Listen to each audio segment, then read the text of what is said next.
Hello and welcome to HorsePlayers Happy Hour. This is our season finale. For a few of these HorsePlayer Happy Hour season finales, I've been live on course at Keeneland. That's been fun, but we're not doing that this year.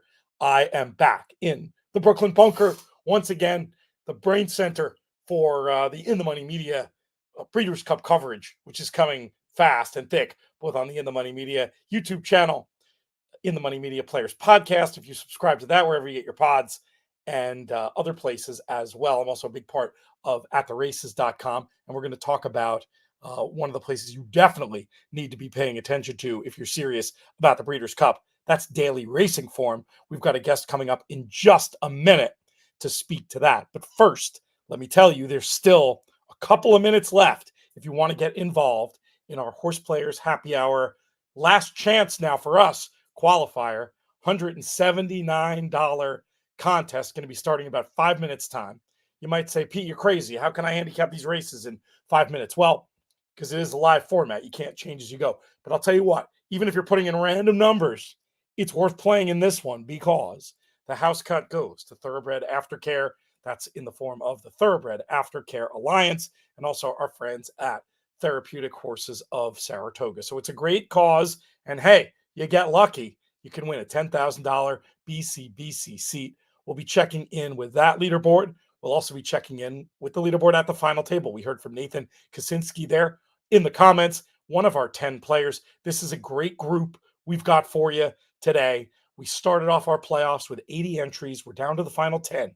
One of those 10 will win a $10,000 BCBC seat. We've got some In the Money regulars. We've got all HorsePlayers Happy Hour regulars this year, which I'm really, really happy about. I didn't get one guy. Didn't get Mark Henderson. Second time Mark Henderson has made it to the final table. Second time he has ghosted me. Look, maybe you're camera shy. You got all kinds of reasons you might not want to talk on air. That's fine. Just tell me. The ghosting thing is annoying, Mark. And I'm going to make a rule next year that if you don't appear on the show, you don't get to play for the final table. Okay. Rant over. Now, I'm going to bring in our first very special guest. I should say the other 9 we'll be hearing from throughout the course of the next 2.5 hours. Here she is now from Daily Racing Form, Alexa Zepp. Alexa, how are you, my friend? You really put Mark on blast there. I'm mad about it. I just want to catch. So, dude, I don't feel comfortable going on there because here's the thing. I know the communication works because when Mark wants to know something, he communicates just fine. He's all up in my grill. But when I need Mark, ghost town. I don't like it. That's funny. I like it, Mark. Well, now if you're watching and you don't like me, and we know there are some of you out there, amazingly, you can root for Mark. There we go. I'll take Mark. The other 9. If I recall, I think I made it to this stage last year. You were at our final table, I think, or you were definitely in one of our. I was in the top 20. I don't know if I made top 10. I think I did, but I didn't win. Well, there's another win on your resume coming soon based on your history in tournaments. You've been a great help to us promoting Contest Jockey. We're really excited to be working with you on the Women's Summit for the game that we have coming out there. Yeah. We'll get to the Women's Summit in a minute, but I want you to give us a little bit of an overview of what's happening at DRF with Breeders' Cup coverage, because I know the traffic on your website has gone crazy, and most of it's coming right from this room, because ever since those PPs dropped last night, it's the only website. I know, absolutely. The advanced PPs are out. The only way you can get them is if you have a package. So get on there and do it. We actually just launched a whole new Breeders' Cup landing page with everything that you need on it. It's beautiful. I have to say it's beautiful because I was a part of creating it. But it really is, we have the schedule, the races, all the featured wagers, the probables, odds, news, comments. And like I said, those advanced PPs are out. You can also get the Breeders' Cup players guide, clocker reports for both days, betting strategies for both days. It really is the hub for everything that you need to dominate next week. The must-have for sure. It's a must-have. Yeah, the clocker report, just another. I mean, the whole package is probably worth that, let alone getting the PP betting strategies. There's so much great stuff there, and I'm definitely looking forward to diving into all of it. How about you? Tell me about your Breeders' Cup preparations. Do you begin at this stage, or are you one of the many who likes to wait a little bit longer till we have actual fields and post positions and such? I am hoping to have everything handicapped by Sunday and then take a look once the Wow. fields are really drawn. Yeah. So I am actually doing lots of live shows next week, a couple with DRF. You guys should totally tune in on Wednesday. We have a 3-hour live show. It's going to be hosted by me, Gino, who I know has made appearances on here, Roberto, who does DRF in Espanol. And we're going to have a couple other guests, but it's from 4 to 7 Eastern live on Sports Grid. And we're going to deep dive every race, do some pick fives, do lots of content. So that is next Wednesday on site at Del Mar Live. That's so cool.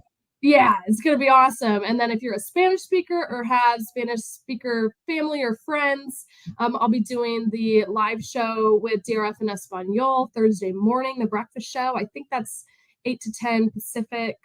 And then I think I have 6 live shows next week. So. That's amazing. You're actually busier than me, it sounds like. It's going to be wild, but it's going to be very fun. I can't wait. And I'll just underline, people know how sharp you are. They've heard Gino here and in other places know how sharp he is. But Roberto, for those that don't know, great opinion, real student of the game, and a great perspective on the internationals, too. He and I always hang out and ask it, and I know he stays across his European racing, too. So that's he was a great team. Out in Australia for the Everest last week, and covered all of that in Spanish, which is really fantastic. So he's a wealth of knowledge when it comes to horse racing and handicapping. Great stuff. Well, we are about to get to this first contest race at Keeneland. Alexa, just wanted to visit with you for a few minutes to give us the lowdown on all things happening DRF. We will see you. I mean, best way to keep track of everything you've got going on, I assume, subscribe on YouTube to the DRF channel and go to drf.com and buy the package. Do both of those, drf.com/breeders-cup for the package, shop.drf.com/breeders-cup.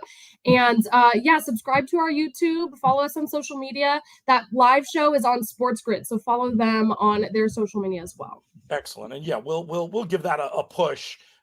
That's been a cool partnership you and Gino have been up to. Really curious to see where that goes. All right, they're off at Keeneland, Alexa, so we'll let you go. But really appreciate you making the magic happen today. And don't be like me with the grody throat. Lots of hot tea and lemon and honey. Keep those pipes singing. I'm hoping I'm back by next week. I hope so too. We got to stay healthy for one more week, then we can get sick. We'll talk soon, my friend. Bye. Thanks for having me. Always a pleasure to have Alexa on with us. And now we'll bring in a man you'll be seeing periodically throughout the show. He's also double dutying as producer today. Mike Proposi, what's going on, buddy? What's up, BTF? Yeah, watching this race at Keeneland here. And they're already going wickedly through the quarter, 22 and 0.74. So that first quarter on the grass here going long. We'll see if there's an opportunity for some of these closers to get involved. Did you make a wager here? I played the pick five. If everyone was paying attention, we you did. Will Humphrey, Justin Kristan, and I went over the pick five there over on YouTube. So you catch those Players podcast shows that we did. So I did punch a little pick five here to start. So I was 3-6, which neither one are in the screen currently, which would be nice if they would show up. No, the 3 is very far back. Where your 6 is just as far back. It's going to be they're tough. Coming, but it's they got to come really far here. Yeah, there's a lot of work to be done, and they did even out this pace a little bit. Looks to me like these ones on the top end are going to be tough to 9. I wanted closers, but not. The track has changed a little there now. It's the speed has held this week a lot more on the turf.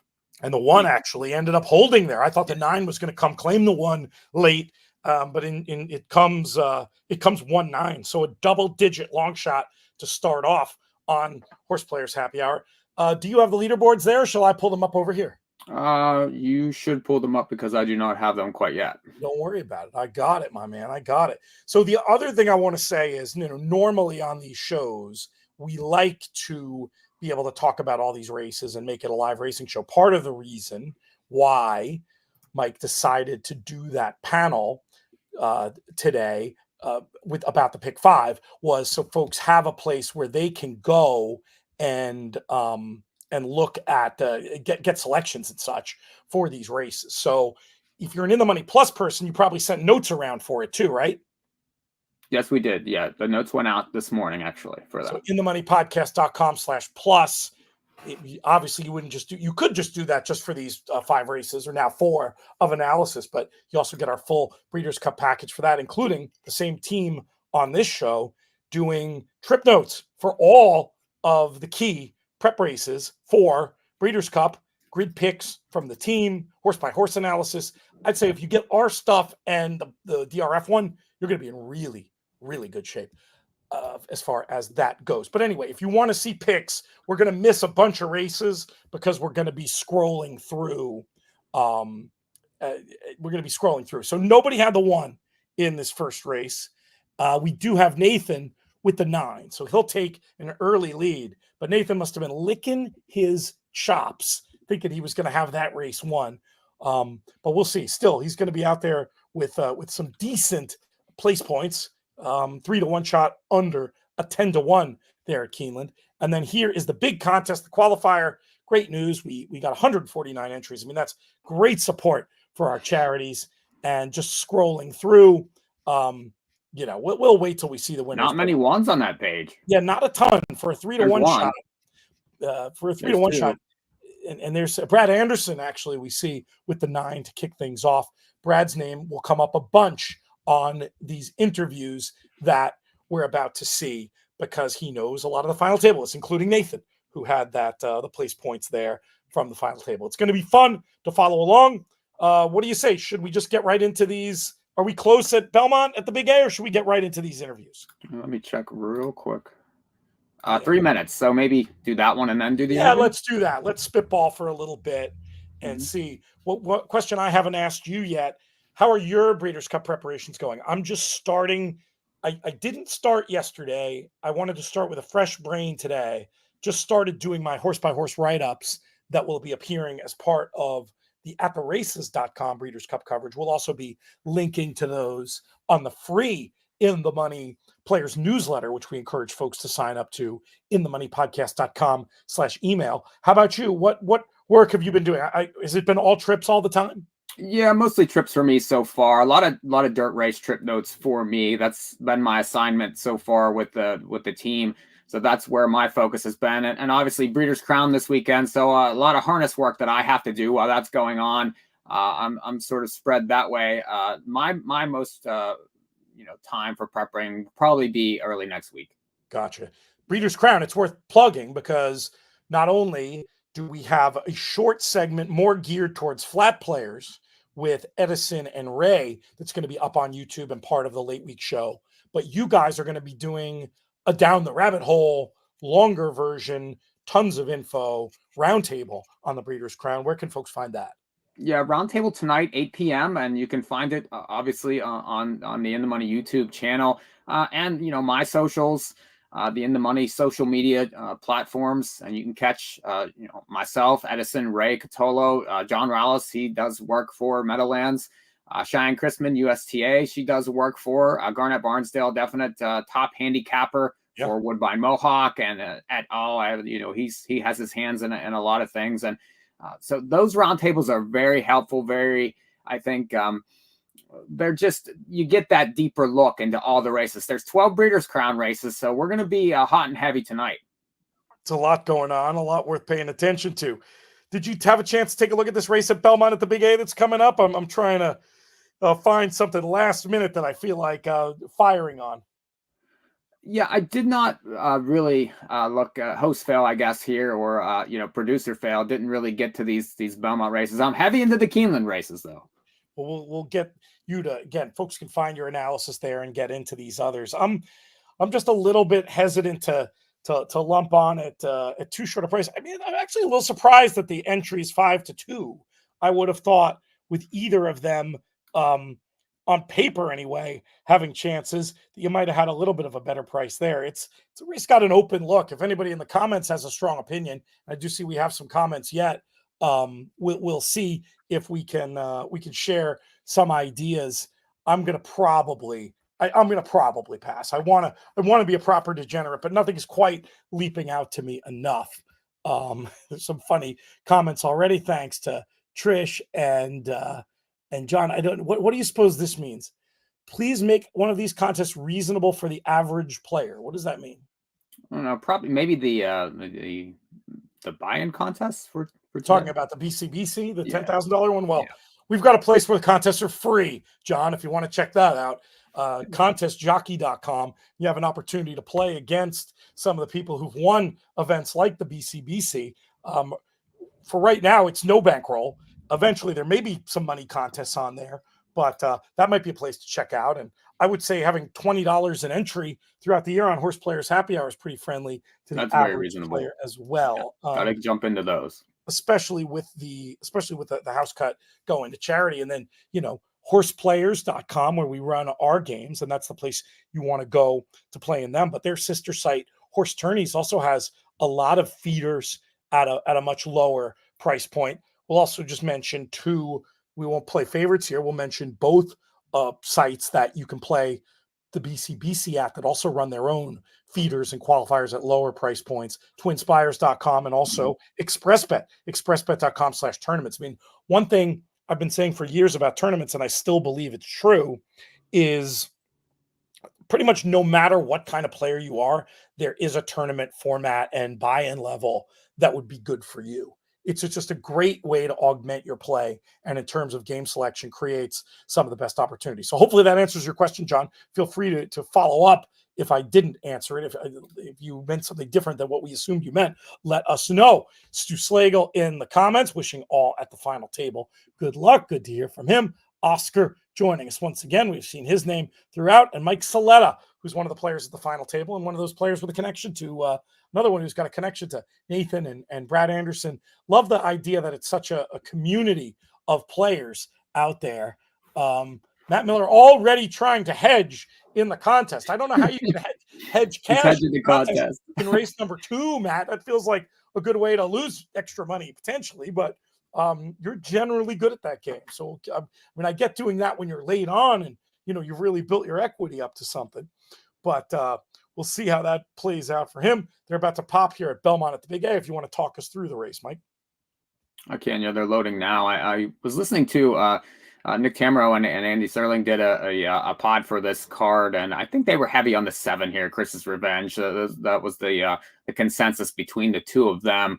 That was actually ended up a plus pod. So again, if you're a plus subscriber, you get Nick Tamero and Andy Serling podcast for these big carryover days at Belmont at the Big A. So just another plus plug for us.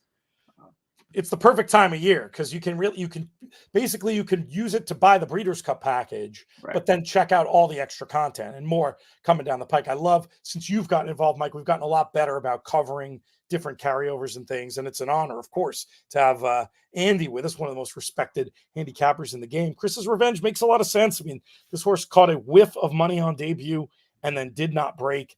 You know how I love that angle. They come back.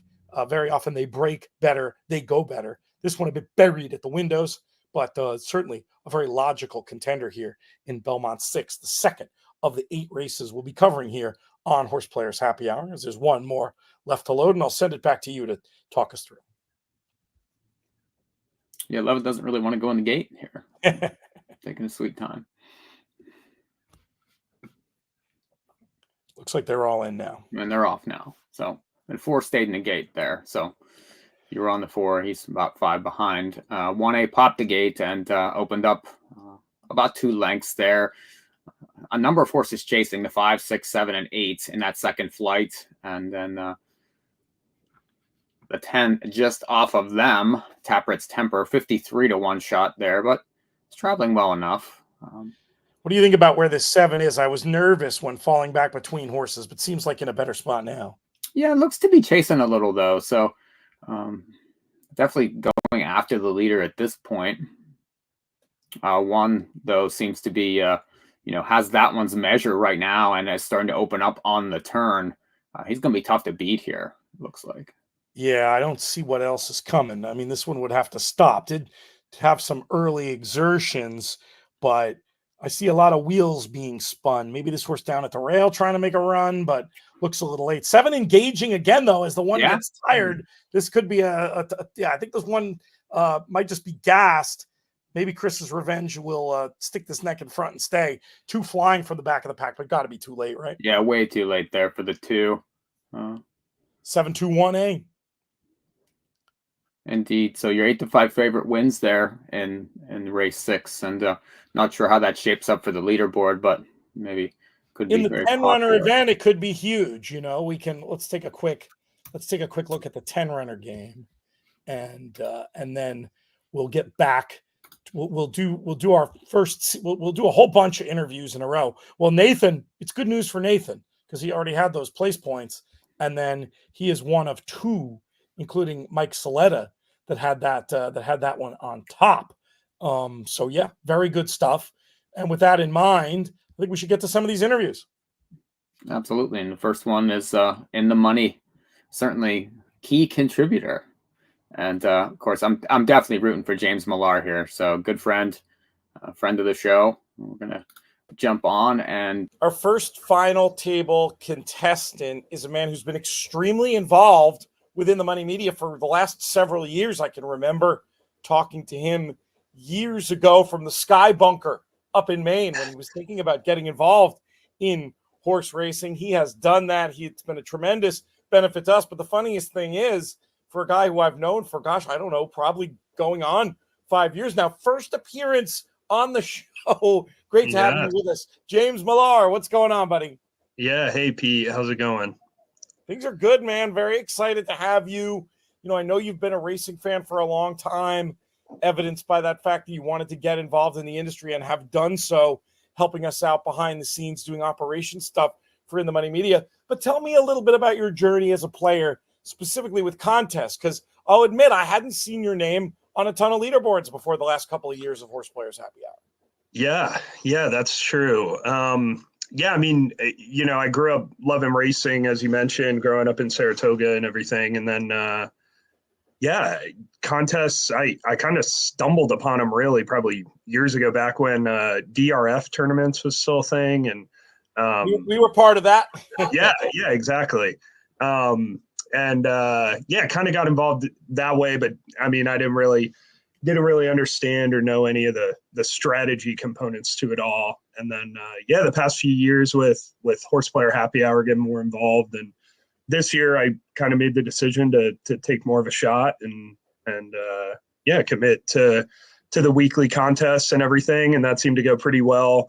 I think it took me a little while to get over the hump of being okay, doing well some weeks and not great other weeks. I think early on the expectation was that, every week you're going to kind of be competing, and knowing that that's not necessarily the case is okay. So it's been a learning experience, but a good one for sure. And it's been a great way to stay involved with everything. You're on the precipice of winning a $10,000 BCBC seat. How excited are you by that prospect? Have you thought about what will happen if you do get the seat?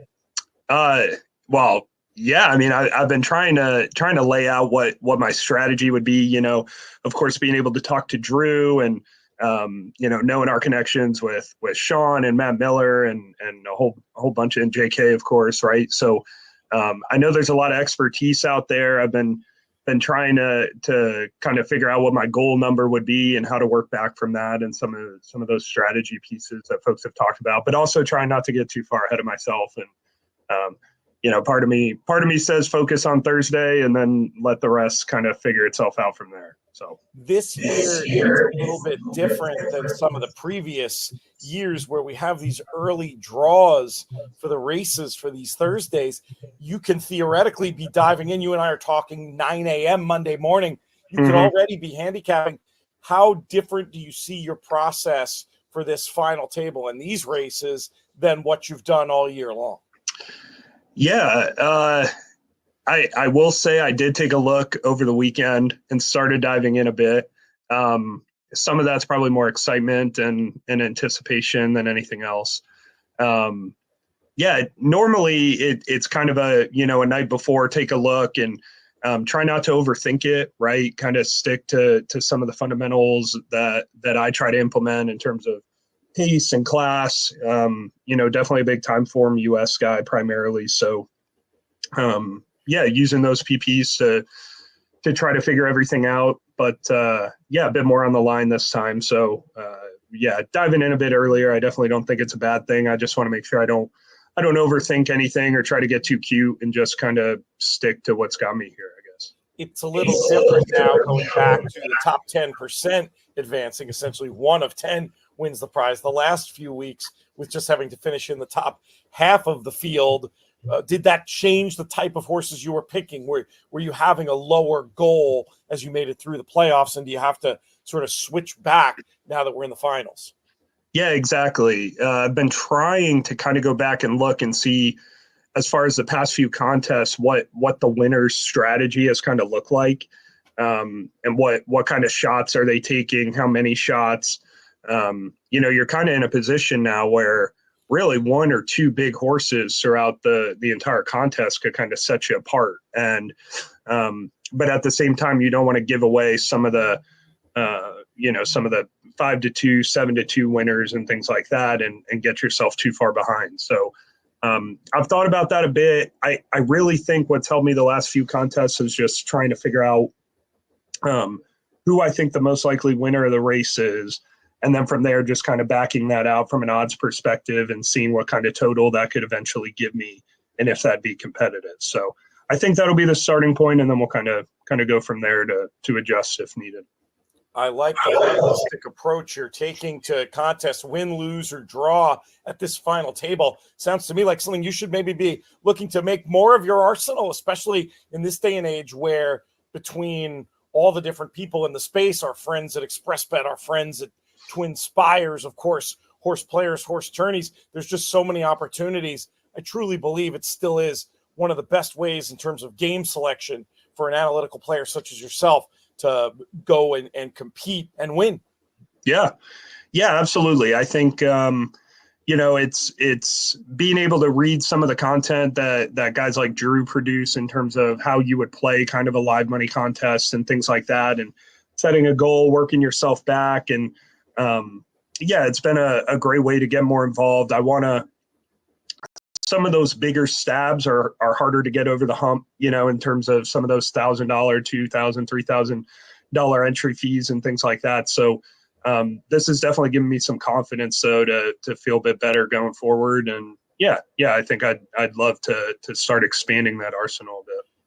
I'll put in a shout for our friends over at Contest Jockey. Not sure you've messed around with them at all, but that's an opportunity to play live bankroll, but mythical, where you could sit there and go toe-to-toe in a final table scenario with a Matt Miller, with a Marshall Graham, with a JK, and be on a completely level playing field. Is that something you've investigated at all?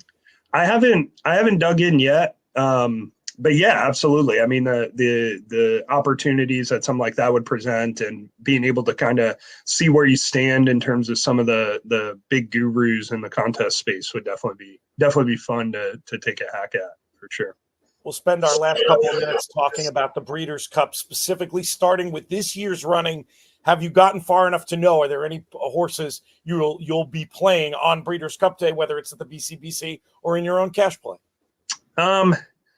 Yeah, I think the best opinion that I have so far is specifically with Fierceness. I felt going into the Derby, that he was a horse that just really wanted to have things his own way.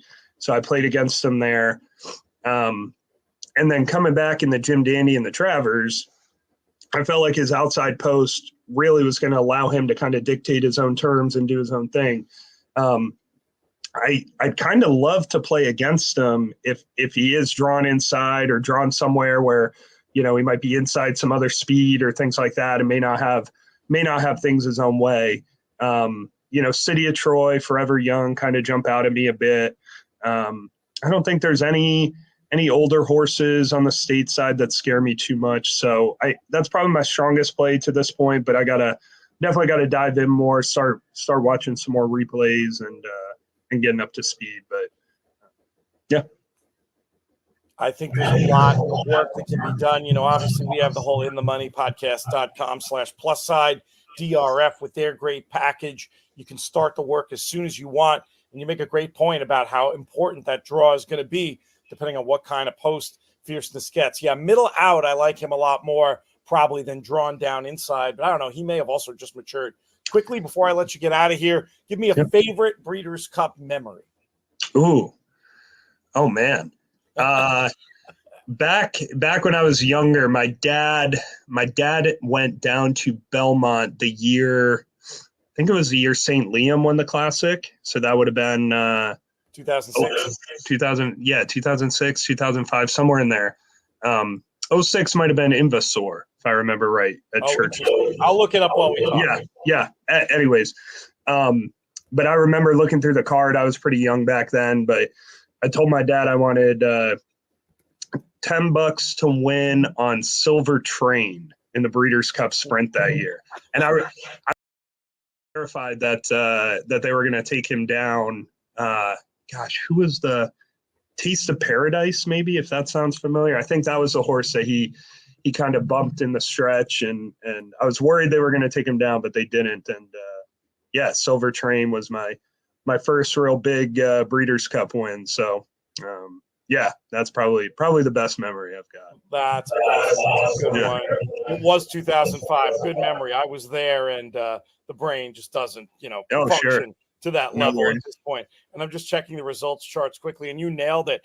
Silver Train 1190 to 1 over Taste of Paradise at 1250. Heck of an exacta if you had it that day. Lion Tamer back in third. Yeah, if I remember right, that might have been Lost in the Fog, one of his first or only losses. He was probably a heavy favorite that day, if I remember 70 right. cents on the dollar, banged around at the start, and then of course later it was revealed he was dealing with that terrible cancer diagnosis, which I think might have even been starting to affect him then. But that was a cold day out there in Belmont. That's my main memory of it, was holding on to warm beverages to keep from freezing in the Belmont Grandstand. It'd be fun to get it back there again. Sounds like that might happen after this reno. How fun would that be? James, thank you so much for coming on to join us today. Godspeed. Yeah, thanks, Pete. Appreciate it. Looking forward to Thursday. Next up, a man we've had the pleasure of talking to many times this season on HorsePlayers Happy Hour, but he's not here today as a co-host.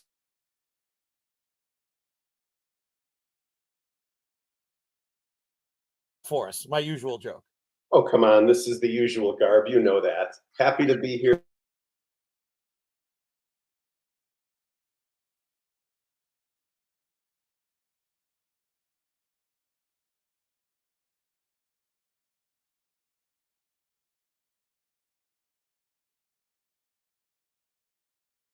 Let's talk about the big picture BCBC before we talk about HorsePlayers Happy Hour, because you're somebody whose name appears on a lot of contest leaderboards. But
without being too pompous about it, I definitely have a better than average chance, but I couldn't even begin to put a percentage on that. It's still single digits for sure.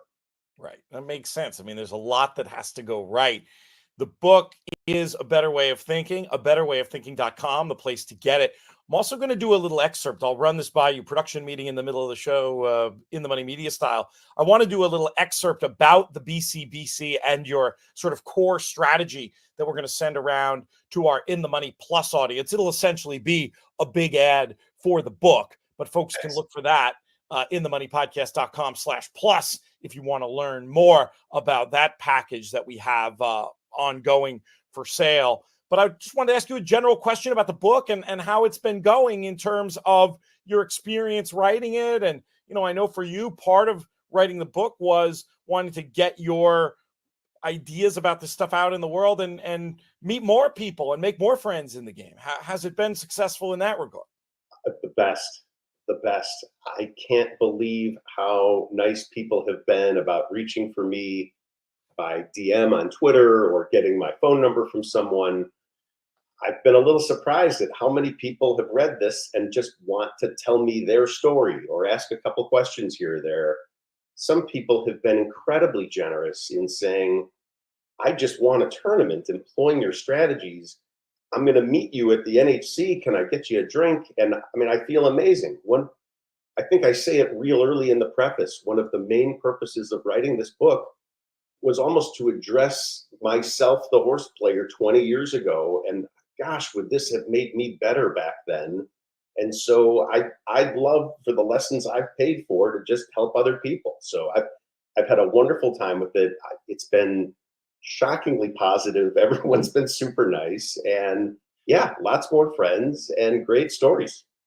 Terrific. A betterwayofthinking.com. That's the place to go and check it out. We thank you so much for all the work you've done for us on the show over the year, including winning a contest outright that you were part of. Now, famously, your approach to these qualifiers or these feeders has not been your most studious. And this isn't just you being cheeky. There is an idea behind it. I wanted to take a minute now for you to talk about how sort of some of the randomness you employ throughout the course of HorsePlayer Happy Hour actually ties into this concept of unclaimed space. Yes. And so in the book, I talk about life lessons, business lessons, gambling lessons, all sorts of things. One of those has to do with putting yourself in a position to win. And as I look at the format of this particular tournament, and I look at my own strengths and weaknesses as a player, this format, especially once we get to the playoffs, really, I think the strategies needed to win change pretty dramatically. I had so with each week in the tournament, with 3 entries, I would do all sorts of things that seemed pretty random, whether picking horses of the same number or color patterns or whatever. That was strangely intentional. I was trying to put myself where other people weren't. Unclaimed space is the word I have for it in the book. And in these tournaments that have hundreds of people that are likely all gravitating towards the same favorites or jockeys or whatever, I tried to intentionally put myself in a different kind of place that ended up getting me to the playoffs. And then once the playoffs started, it gets really interesting because for the first few weeks of the playoffs, all you have to do is be in the top half. And so I have continued my nonsense with still staying with random picks, not really doing the work. I do believe I am putting myself at least in a different place than the field. And incredibly, I don't remember exactly, I think the last 3 weeks I've come in 9th, 5th, and 2nd. I mean, that's just a fluke. I can't possibly, I do take credit that the strategy put me in the position to be in the top half, but those are great results. As we get to this final table, yeah, I'm not doing that. It was a nice strategy to get in the top half, but I think to win, you really do have to butt heads with the handicappers and take them on at their strength and just be more right that day. Yes, there will still be some game theory and strategy that goes into the picks, but I will absolutely be doing the work.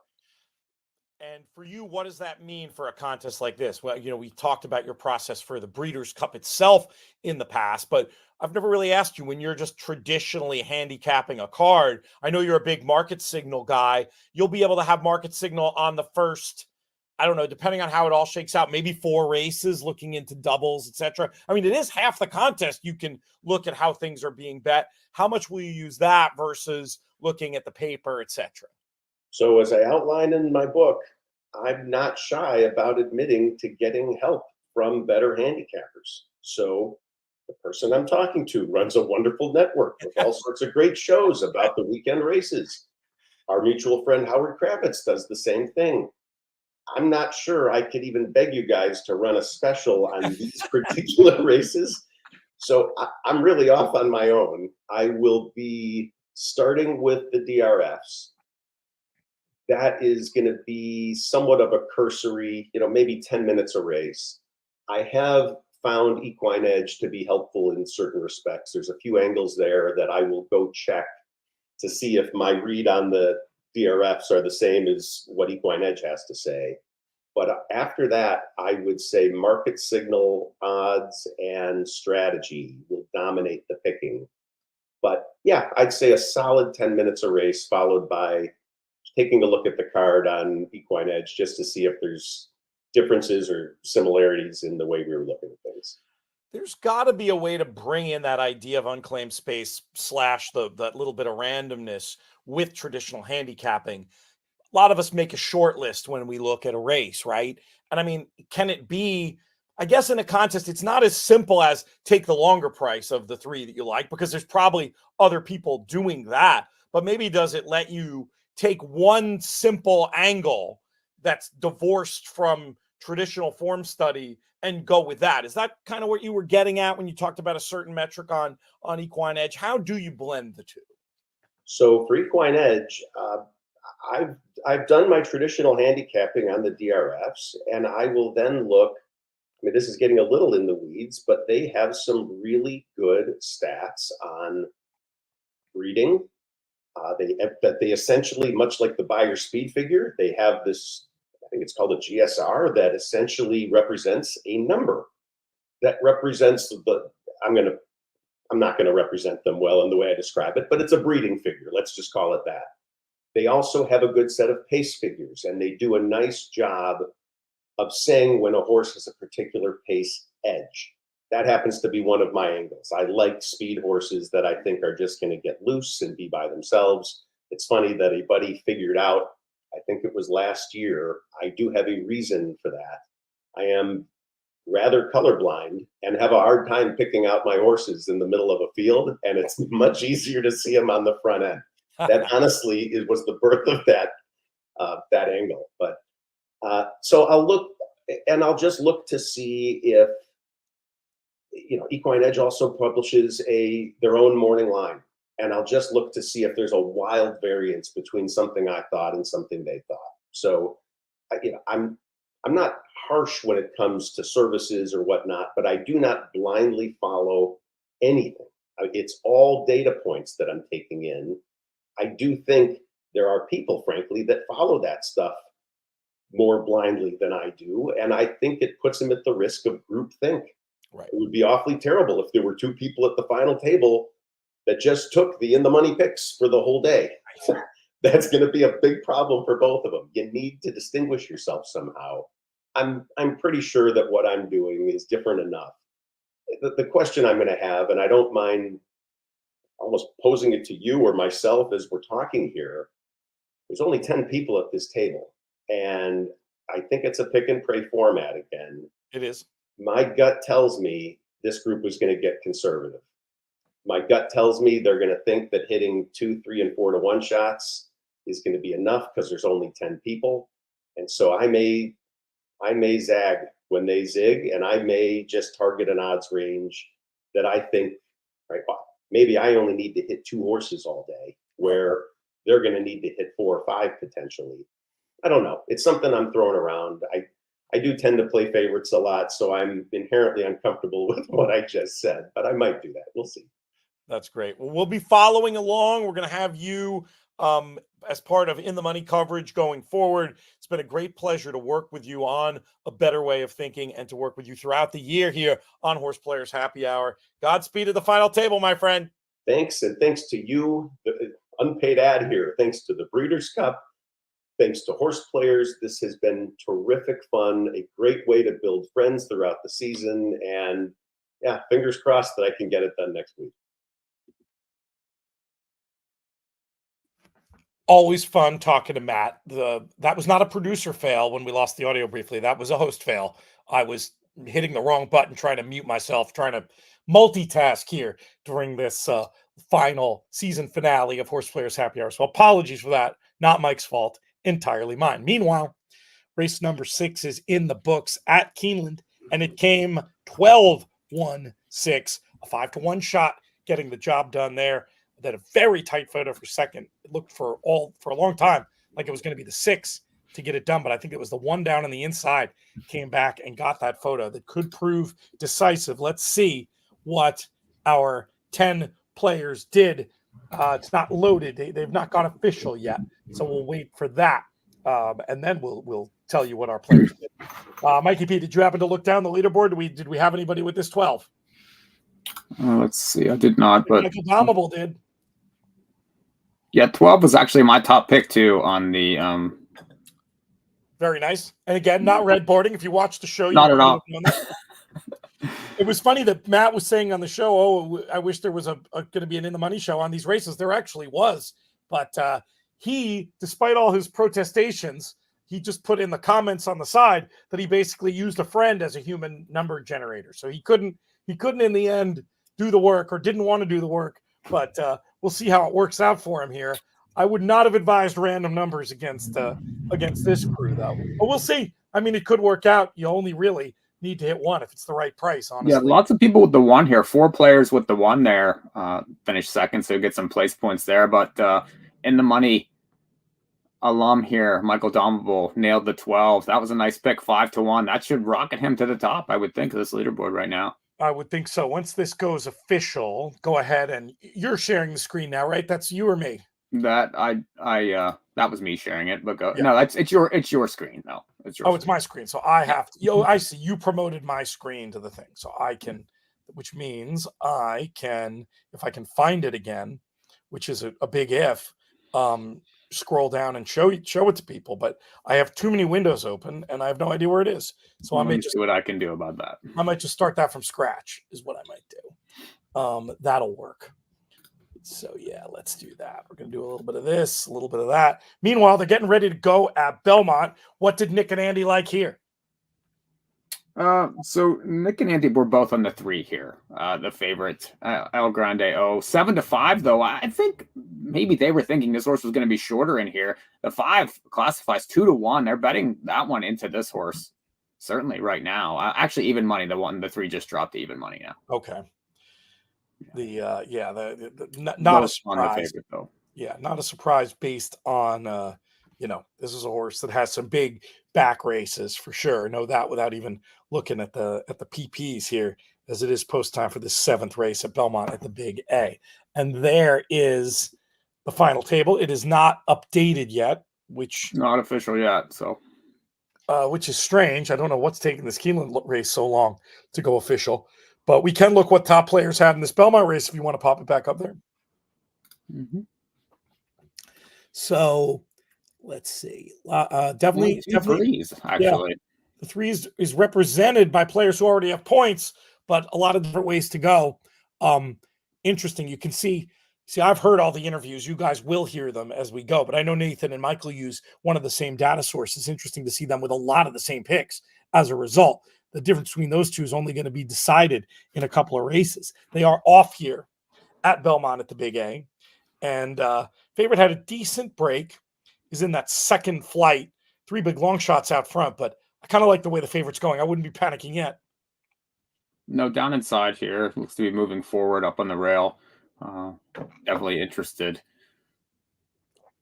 Yeah, looks like smooth sailing, despite the fact that there are 2 horses in front, based on the prices they are, and just again how well the horse is moving. And it does look like there will be space either down on the rail. At some point, the rider of El Grande will make the decision: do I go down at the rail, or do I go for the split that looks like it will appear?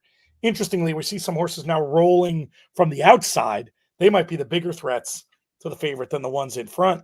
El Grande now being asked. We'll see if that one picks up. And it is classified, the key market rival. We talked about that split coming. Yeah, he got it. He got it. And he is not making up the ground as quick as I would have thought on this Toxic Gray, who I'm taking a quick look. He is coming now, though. It's going to be very he'll close grind him down here, I think. But I'm curious if anybody is going to have place points on this 7. There definitely was an anxious moment there in the lane. I wasn't worried at all early, but I did. There is a 7 on the board.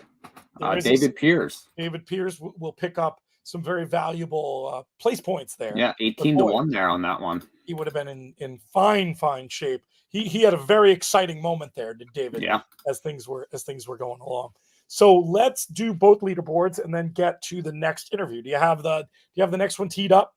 Let's see. I do not, but so you can work on that. We got a minute here. I'll take a look through comments and see what else we got going. Rob Capalbo joining us again today. He was a regular all summer long. Good to see him. Lon says, "Hey," we'll say, "Hey back."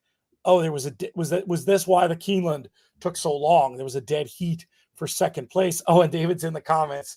Yeah, you came close, but David, those place points you're going to get for Toxic Gray still could prove to be definitive late. So it's a bummer now, but it might not end up mattering. We'll see what happens. Matt Miller bet El Grande in cash, so he's in good shape there. That's good. It's going to be a couple of minutes here before we have this official, and then we'll go from there, and we'll get you to, maybe we'll do another set of back-to-back interviews when we're ready to rock. The voice is starting to go away. Maybe I should talk more. Excellent idea. I mean, it's been tough. I've had these issues for months, and now I've got this cold, which I'm feeling better, but it's weird. As I'm feeling better, the voice is in and out. I mean, you'll hear it throughout these interviews. There's somewhere it sounds almost normal, and then now is as bad as it's been. Part of why I wanted to pre-record. The other thing I've noticed is just with these issues I've been having the last few months, the one show we did where I talked for 2.5 hours, my voice was just destroyed for like a day and a half after that. No good. Let's bring back this leaderboard, the final table. Yeah, it should just be a minute here before we have both of these update, and then you know how to toggle from that one to the overall contest one. Mm-hmm. Yeah, so we'll do that, and then we'll get back to some pre-tapes. I think that'll be good. We'll have a nice long break, and yeah, if we miss the next at Keeneland again, maybe even before we go to that, you want to tell people what you did in this next one at Keeneland? Oh, so the next race at Keeneland, yeah, I was a little spready in that race. Let's see. So my top pick was there's a 3 to 5 shot right now. The 3 runner is being absolutely. Yeah, so that is the Brad Cox horse that's undefeated in that spot. I was sort of against that horse in that race, and that's Star of Wonder right now. A 3 to 5 on the board. I was interested in some of the others. Society Man, I thought, coming back out of the West Virginia Derby, he's just kind of been knocking heads with some of the upper level ones all year. Ran in the Derby. I mean, he was 47 to 1. He finished second in the Woodburn Memorial at 106 to 1. So, but he always seems to run his race, and I do think he fits versus those horses. I think the 6 and the 7 Sneed and Vitality are both worth uses at prices on tickets. One is 7 to 1, one is 8 to 1. The 6 and 7, this mount and 8th could be testing, I think, for Star of Wonder. Now, he's looked good in those 2 one-turn wins at Churchill, but this is a different animal here, and I just thought maybe taking a shot against him was the way to go. So I was 2, 6, and 7 in Maltese there in that race. All right, well, maybe I'll get some going heading into the next one. Let's do these leaderboards quickly. I'm going to let you, they're all updated. So, yeah, you go ahead and read off what you want to read off on these 2 leaderboards, and then let's cut to the next interview. Yeah, so at the final table there, Nathan Kosinski is topping it right now, 2460. But Michael Saletta right behind there, 1984, and Domable with that nice winner at Keeneland. He's up to third there, 1796. And David Pyrz there with that nice place points there is up to fourth. So there's, and then John Bull is in fifth there. So there's your top five. Some others, maybe like James Malar, would need to get going here. But still time. You still got 4 races to go and lots of things to be decided. So the final table is certainly off and running there. And we'll go to our other contest here, the main contest. And it looks like top 2 entries get a seat in this contest, it looks like. Right now, Kenneth Malacone, it looks like, if I mispronounce your name, my bad. That's how I would say it. Yeah. So the second one maybe not as easy. Raul Pandoja, I'd say. Pandoja is second right now. And Edward Enborg is third right now. So in that halfway through, looking for that BCBC seat on HorsePlayer in the main contest. That's so cool that we're actually giving away 2 BCBC entries. I'm so glad these have been such a big success, and that's big money for our charity partners. Thanks to everybody for participating, not just today, but all year long. I think it's time to meet one of our final tablists. I can't even remember who's up. I'll be surprised like everybody else. Up next, happy to bring in another of our final table contestants. He's a tournament veteran, and we're going to get to know a little bit more about him in the course of this chat. He's Steve McNatt. What's going on, my friend? Nothing much. Just a good day here. I like it. I've seen your name on leaderboards for, gosh, I feel like almost a decade. I remember writing about you back in my DRF days when doing the column. How long have you been at this tournament game? Probably 11, 12 years now. The first real tournament I went to, big tournament live, was Michael Bachuk's in NHC. The $1 Million Man moment. That was great. That was a wild tournament. That was, What got you into it in the first place? Where had you heard about it? Well, I grew up in Kentucky, and I went to school in Lexington. So I had Keeneland. And then my wife and I, when we had our third child, we decided to move to Raleigh, North Carolina, outside of Raleigh, North Carolina. No horse betting here. Right. For a long time, even Colonial Downs wasn't there. So through some loophole, online contest playing was allowed. And so that's kind of how I got into it. It kind of kept the bug going, allowed me to play, that kind of thing. Very cool. What's been the most fun, the biggest success you've had in contests so far? I finished 4th or 5th in a HorsePlayer World Series. It was the year, I think it was Paul Sherman hit that crazy long shot on the last race. Yes. Hopped over me. Everybody had this big fit over it, and I was just like, that was a really fantastic play. It cost me a lot of money, but my word, what a good call. But I have had the privilege of sitting next to 2 people, 2 of my good friends, that have each won at least $250,000 at these tournaments. So I was with Bob Montgomery when he won his HorsePlayer World Series. Yep. And I sat with John Vale when he finished second in the NHC. Great. So we have a nice table. Good friends, which is what keeps you in it. Getting to reconnect with these people that are all scattered all over the country. That's what keeps me coming back. It's one of the great things about the NHC. It's a horse player convention. And I've heard so many people tell stories of what you just told, that you sit with the same group. It's a great opportunity to catch up. That's really cool. And I'm so glad you've been able to enjoy it on that level. What about the Breeders' Cup Betting Challenge? What's your history in this event? I've played probably 5 or 6 of them. To be honest, I'm probably better at the HorsePlayer World Series, where you can make a misstep and you can survive it. a little more grindy type tournament. Yeah. That's usually my better feel. I do not excel at, I know this particular horse is going to win this particular race. So I tend to get in a little bit of trouble in these contests.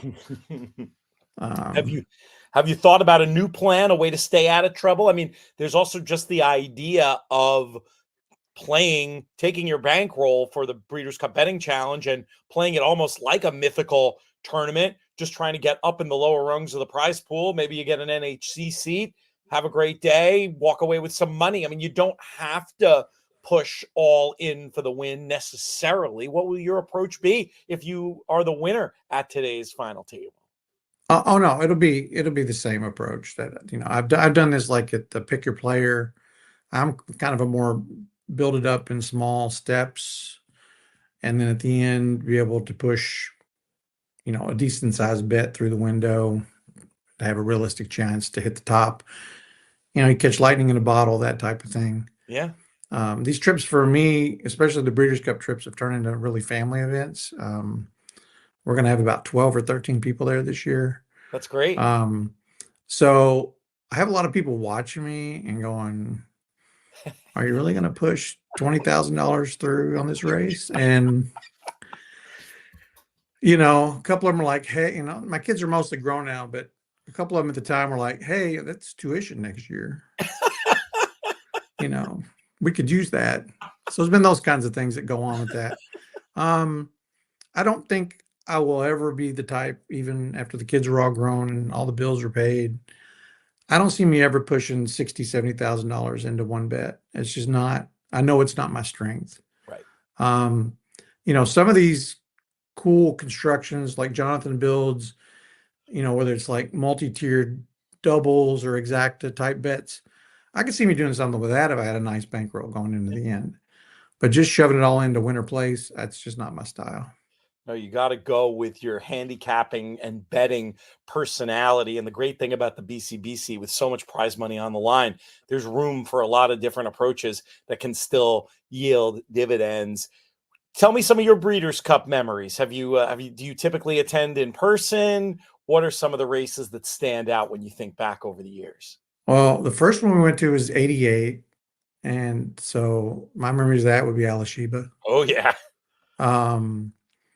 And then 2000 we were there for Tisnao. Fantastic race.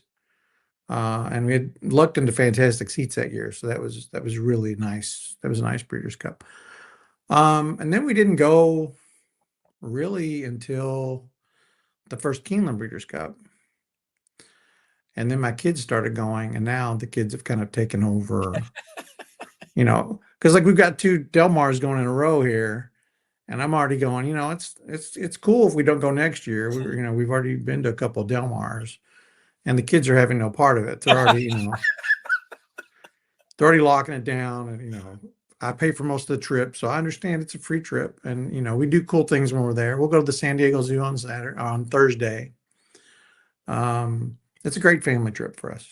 So great. My recommendation, get to the animal park as a family activity, the one up near Escondido. Incredible facility. And if you like the zoo, I venture you'll love the animal park, and probably won't work Breeders' Cup week, but sometime if you're out in San Diego, roar and snore at the San Diego Zoo, the camping trip with the whole family would be a blast. We've done it now, I think, 3 times out there, and it's just incredible. You wake up in the morning and go, go out of your tent, and there are the elephants hanging out, having their breakfast. Yeah.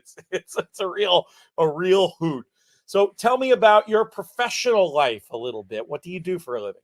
I own a computer consulting company here in Raleigh. I have a couple guys that work with me. We do big server, if you think like mainframe replacement servers, we maintain those. And a lot of technical type work. I should have known when you had no trouble with the link that I sent you that you had some sort of background in tech. Yeah, I was. Yeah.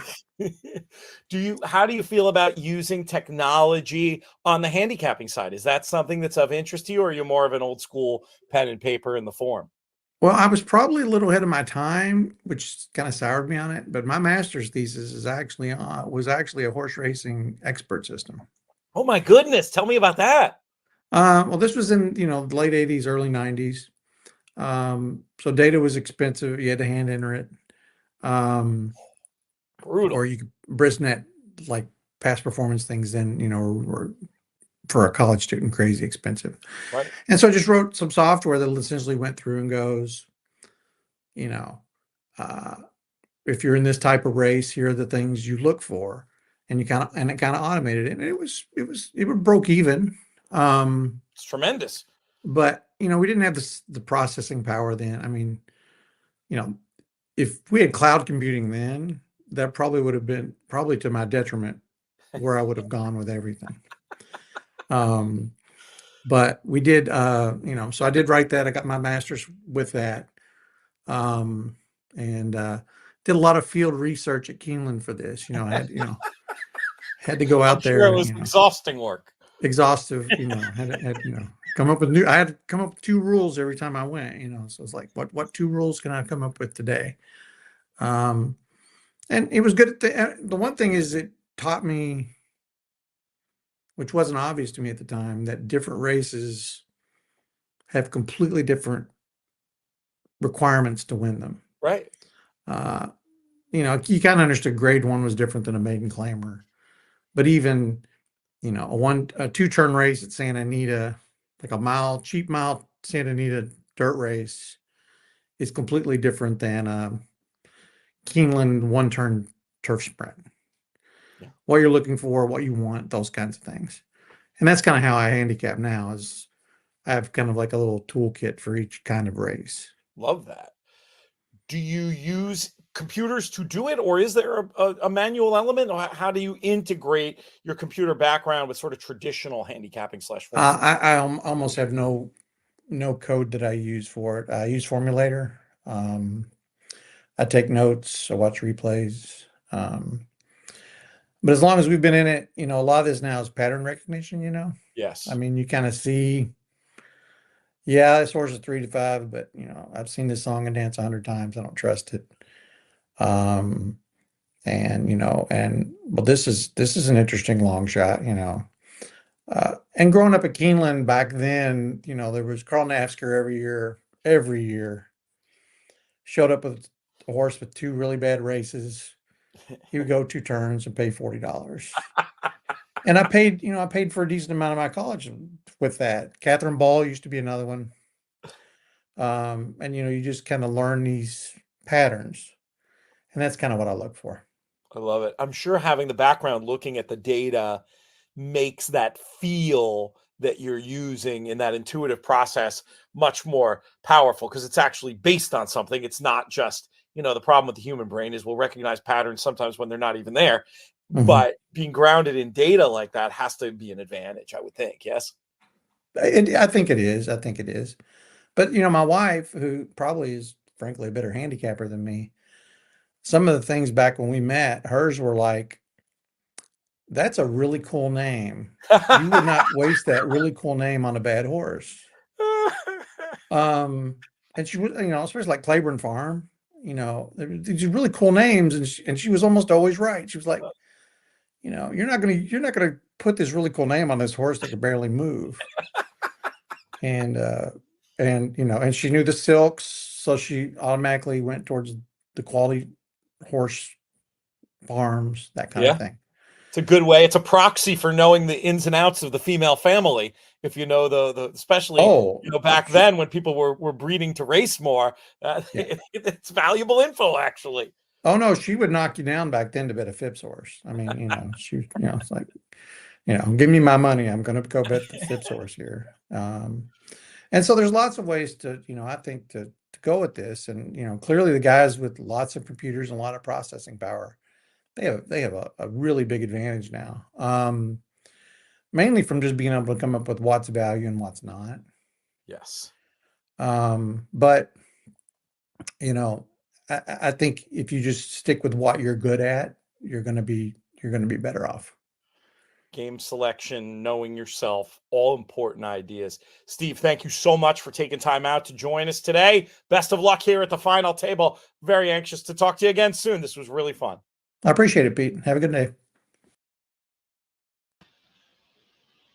Next up, we bring in another final table participant, a man who's been his biggest supporter of HorsePlayers Happy Hour this year as anybody I can remember. I feel like he played every week. I saw him in the comments a lot, got to meet him just chatting through email, but now get to meet him in person, well, virtually anyway. Mike Saletta, what's up, buddy? What's up, Pete? How you doing, buddy? Good to see you. Great.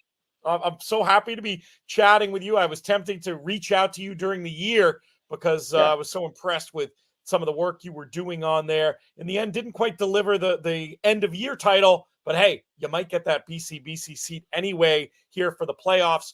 How did you discover HorsePlayers Happy Hour in the first place? Yeah, so I'll make a long story short with that connection. Got a small group of horse players that I connected with over the last handful of months. I'll probably bring up their names eventually throughout here. They had mentioned, hey, have you ever played in this HorsePlayers Happy Hour that's starting up? And I said, no, I've never played it. They go, well, you're a contest player, and I can't believe you never heard of it. Well, I just started kind of playing contests more seriously this year. And sure, I said, I'll try it out. And when I found out it had a charity background to it, it was kind of a given, right? So at that point, I'm going to play for fun. And I kind of just went at it as, just to have fun, right? I didn't expect to win, but I think it was the first 2 or 3 weeks where I did pretty well. I think it was early on where I actually came in first, and then they were mentioned playoffs, and I had no clue about playoffs, right? So I had to inquire about the playoffs type of thing. But yeah, it was through word of mouth, right? It's folks that have played in it before. Nate Kosinski being one of those gentlemen who's in the final table as well with us. I think this is his second turn at the final table. He was one of the gentlemen that brought it up to me. So I'm wishing Nate good luck as well, because we're friends. We've been friends since about March, April timeframe when I met Nate. Good. That's awesome. Yeah. So cool. Where in the country do you live? And give me a little bit of your what you do for a living, that kind of stuff. Some baseball cards, that stuff. Yeah. So I'm in the sunny, balmy area of Buffalo, New York. Oh. I got to throw out the pitch, first pitch this year out in Buffalo. What a blast that was. What a cool city. I loved it. Yeah, it's great. They've done a lot of work here over probably the past 10 years or so, and it's been great. And the climate's changing a bit, so we don't have as drastic of winters as we used to when I grew up here. And I was living in Ohio for a long time, just outside of Pittsburgh. And I worked for a titanium company there for 20 years, and met my wife 10 years ago, and she lived back up here in the Buffalo area. So I moved back, and we got married 7 years ago, and here I am back in the sunny area of Western New York, and it's sunny today. That's why I'm saying it. So it's the calm before the storm, right? Enjoy it while it lasts. Exactly. Yeah, exactly. So yeah, and now what I do to make a living outside of horse playing is I work for an IT company. We're global. Mainly, I do manufacturing, consulting, and IT related activities, deploying ERP systems and manufacturing execution systems and those types of things. And then I obviously assist the business owners and the users to using those systems most effectively. So that's my day job. When I saw your setup there, I wasn't sure if it was a workspace or just a full-on war room for horse racing. Yeah, as I was telling you, it's kind of a workstation, PlayStation. So I kind of got half my setup is all work related, and the other half set up as playtime, right? So I need a brain break. You're the second sort of computer working person I've talked to so far. We're going to do these interviews in order and then drop them on the show in order. Steve McNatt also works on the technology side and had a little bit of a history of using computers to assist in horse playing. How about you? What is your approach? Do you use electronic data? How do you pick your winners?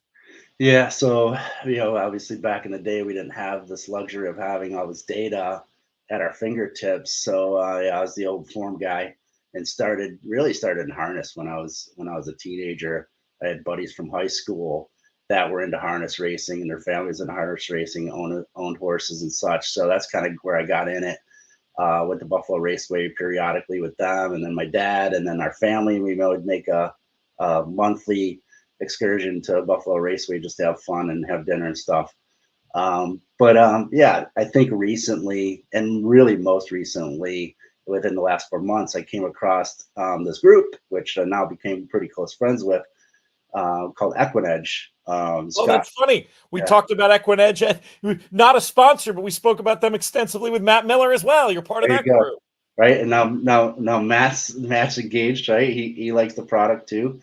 So yeah, I got introduced to those guys. I think it was word of mouth again, and this was probably in February, March. I started using their product, and it's gotten even better since just February and March, right? And these guys have been around for a few years. But I was using other services like Race Lens and Optics and others, right? That help you get to that data and analyze it much quicker than you trying to go through the form and then trying to do that on your own in spreadsheets or, writing notes and stuff like that. Or I used to have 3 different color highlighters, and I had a method to my madness. And if you looked at my form, I had 4 or 5 different colors, asterisks, and that's the things that all meant certain things to me.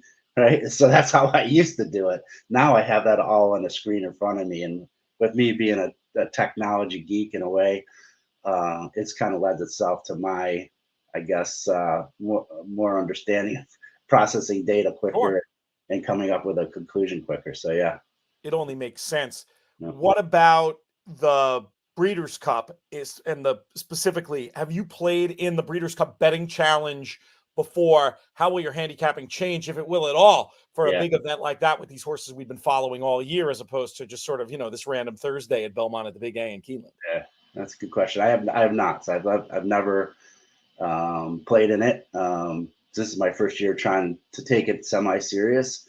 As I said, when I came across the challenge in the Happy Hour HorsePlayers contest, that's why I started to take it a little bit more serious as I started to do well in it, right? Even then, I kind of adopted, and I had met Matt Miller in Chicago during the Hawthorne contest, and had met Brad Anderson through same connections, right? So Brad was very supportive and helpful and understanding, hey, this is a different way in which you do day-to-day cash betting than you are doing contests, and he kind of walked me through, setting the goal. How do you work through the day? You need to get to, start with the end goal, whatever it might be, 15x of the bankroll, and then working your way backwards, getting there in as few moves as possible, right? I think Matt talks about that in the book. Yep, that's it. So yeah, I kind of got on the bandwagon early from those 2 guys, and then when Matt's book came out, it just kind of put the exclamation point on it. So now I've adopted that not only to my contest play, right, and that mentality methodology, but I'm doing it on weekend day type playing and stuff like that. Where I am setting a goal and objective for the day and then trying to get to there in the fewest moves possible. So that's terrific. Matt would be very pleased to hear that. Another satisfied customer, a better way of thinking.com. That's really, really neat. What are your ultimate goals as a horse player? I mean, is this just you picture yourself more as a weekend warrior? Is it something you want to integrate more than that? Goal to win a contest like the BCBC? How would you describe your? Yeah, I think I'm being optimistic and realistic, right? So I'm trying to increase my my day-to-day playing. Usually I'm just a weekend warrior, which I pretty much am. I'll stick to Friday to Sunday for the most part, and then obviously my work days, I can't do a lot of that, so I'll have to preload everything, right, in a lot of cases, and then maybe make some final changes and tweaks right up to a contest, right? But then the day-to-day weekend type play, maybe I'll increase it a little bit more as I start to fine tune, my ways of betting and thinking and stuff like that. And then from a contest perspective, I would like to eventually win a BCBC. I think I still have some skills to hone to get to that point, but I've come a long way in the last 4 months. I'm telling you, it's mind-boggling how much I've learned in just 4 months as compared to the 30 or so years I've been doing this. That's amazing. Right. So it wasn't so much of a huge, part of my life up until probably the last handful of years. Although it has, because I've gone to the Derby. This will be my 25th year. Oh, fantastic. Yeah. So a little bit of a story there too, but probably our last year. So the guys and the gentleman that introduced me to the Kentucky Derby 25 years ago, I think we've concluded that this is probably it for us. We'll stay at home and maybe do better at handicapping and betting than we do in person, because we have to pay attention to really what we're doing from a handicap perspective, and the other half is really enjoying our time and being in the moment while we're there. Sometimes you have to make that decision when you're at the races. Is it going to be a social day? Is it going to be a getting serious about betting day? But I'm sure you have some amazing memories from those 25 years of going to the Derby. I often ask people for a Breeders' Cup memory that stands out, but with you telling me that story, we're going to flip the script a little bit here. Your favorite Derby that you went to, whether for a sporting performance or a score of some kind. Gosh, favorite. So it obviously will have to do with the fact of winning a decent hit. So my father would help support. He was always supportive of horse racing and me playing the ponies.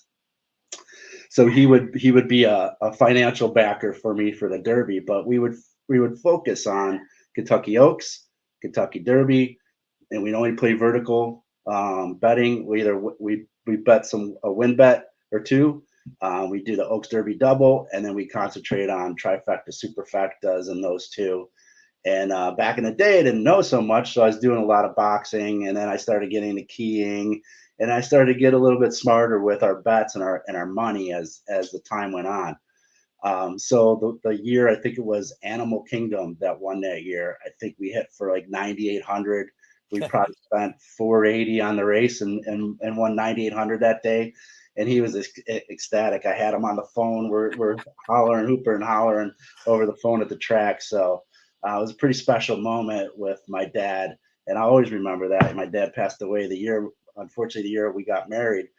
And I do miss that. I miss calling on my dad at the Derby, letting him know what our bets are, so he's excited about what they are. He always had his input, right? I really like this horse, and Animal Kingdom happened to be that horse that he really That's great. Made sure that I included that in our bet, but he always trusted my handicapping skills to come up with the right combination. So we did pretty well, right? What a great memory. Oh, I had similar memories this past week or 2 weeks ago now, going to the baseball at Citi Field and thinking back to being with my dad back in it was as long ago as the year 2000, the Benny Agbayani home run. I thought about him a lot. I actually took his old Mets jersey and wore it with me for luck for the closeout game against the Phillies. Buddy. Man, that's awesome.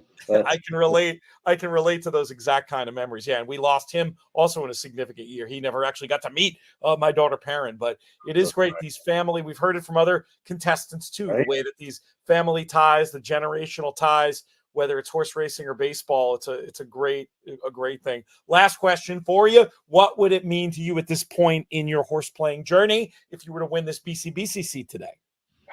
Oh gosh, I think it's the next step in my journey to obviously win the BCBC overall, but just be established as a good horse player. I don't expect to be great or spectacular, or be the best. I just want to be really good, right? And obviously have that accolade that, hey, you just won a pretty major contest, and I'll put that feather in my cap, and then I'll work on the next step that I want to achieve, right? So BCBC title would be excellent, but if I got something else somewhere between that, I'll be happy and keep moving forward. Great stuff. Easy guy to root for. Mike Saletta, thank you so much for your time today. Thank you, PT. Next up on the show, another one of our final table participants. His name is John Bowl, and I've not met John before, I don't think. But I'm very excited to have you here. Tell me about how you got involved playing HorsePlayer Happy Hour. I got in during the pandemic when you guys started. I've been playing since the beginning. 5 seasons you've been with us. That's fantastic. Yeah, and that's the first tournaments ever played. So. Oh, that's great. Do you remember where you heard about us in the first place? I think it was Matt. Was on maybe TVG, or at the time it was TVG. I think that's where I heard it. That's great. Oh, it's fantastic to have you. Yeah, we should have checked in with him more this year. You know, his schedule's so busy now, but He's all over the country. You know, every time you turn on, you see him, he's somewhere else. So let's go back a little bit further and talk about how you got involved in horse racing in the first place. My parents used to take me to Saratoga. I think I started going when I was about 7 or 8. And just when it was only 4 weeks, the August place to be, we were there every weekend. Every weekend. So I've been around horse racing for a long time. Starting in 1990, I have only Preakness I've missed is the one where there was no fans. Wow. 2020. Yeah, that's pretty good record. The next year was only 10,000 people. I was there. Oh, that's great. Do you live in the Mid-Atlantic now? Are you still in upstate? Where are you these days? Upstate, Endicott. It's near Binghamton. Sure. About So- 2.5 hours from Saratoga, so it's an easy trip to Saratoga. I was going to say, I doubt you're getting there every weekend these days with 8 of them, but I imagine you still get there some. Yeah, and actually, I did meet you one time. You did the handicapping show you used to do at the little motel on. Yeah, the Brentwood. Yeah, those were fun shows. Yeah. Oh, that's great. Yeah. Very, very cool. Well, how have contests affected your play? Are you just a HorsePlayers Happy Hour guy, or have you gotten more involved in it? I started this year playing the horse player tourneys. I'm playing a few here and there. So I've done okay with them. It's just like anything. Some weeks you look like you're a genius, and some weeks, you know, you're why did I play this? Because I wasn't even close. Oh, that's horse playing in general, right? I mean, and of course, you're never as good as you think you are on those days when the horses are going in, and you're never as bad as those days where it's like, why do I bother? Yeah, there's so many things in horse racing that can go wrong. You can handicap great. The best horse doesn't always win. The best horse in that race doesn't always win. The horse can race great and not win. So. When did you get serious about playing the horses? I mean, have you been into it since you were a kid, or did you go through a period away and come back like a lot of people do? I always like to hear these kind of stories. No, I've always once I was in, I was hooked. It was it. I'm not sure that's a good thing, but I was in, I was hooked. You know. What about your approach to handicapping? Or are you still old school? Is it racing form in a pen? Do you look at any other kinds of data? How do you pick your winners? Yeah, I definitely like to use racing form or BrizNet or something like that. But you got to look at other things. You got to use replays. You got to, you know, I'm not into Thoroughgraph as much. I use it a little bit, but it's, you know, any information you can get is good. Maybe. Sometimes too much information is not good. It can overload you. Other than the tournament piece of things, what do you play typically? Weekend warrior type? Do you focus on certain circuits? Where do you focus your attention? I love the California circuit.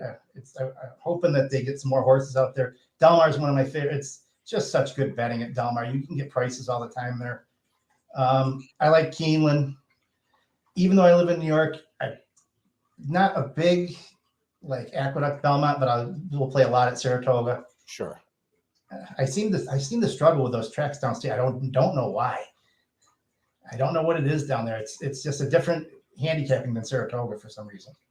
Yeah, Saratoga, I think, is a little more geared. I was saying this a lot on the shows this year towards like different angles, because you still have horses coming in from all over, and everybody's trying to win there, and they're not always trying as hard to win before, and you can get attuned to like little things to find an edge and find prices. I feel like downstate, it's a little more into the fundamentals maybe, but it's a, you know, the key thing for you is you got to know what you do well and focus on that. And it sounds like something you're attuned to. And the great news for you, sounds like Del Mar is one of your favorites. And of course, that's where the Breeders' Cup is going to be. How does it feel for you now on the precipice at this final table of maybe winning a BCBC seat? I assume that would be the biggest contest you've played in to date. Yeah, that would definitely be the biggest contest. I'm trying not to think about it. I'm trying not to get too excited because, like I said, anything can happen and especially when there's 10, just 10. Right. You know, one horse blows up the tote board and it could be over early. Yeah. It's a great point. So it's just got to be, hopefully your picks are consistent. I mean, I almost think I'm kind of lucky to be here. The first week there was 8 races. I was 0 for 7. And I pretty much said, well, it was nice to make the playoffs again. I've made it. I think I made the playoffs just about every year except one. And I was leaving work and I said, well, I want to see who won that last race. And I hit, and it got me to 35th.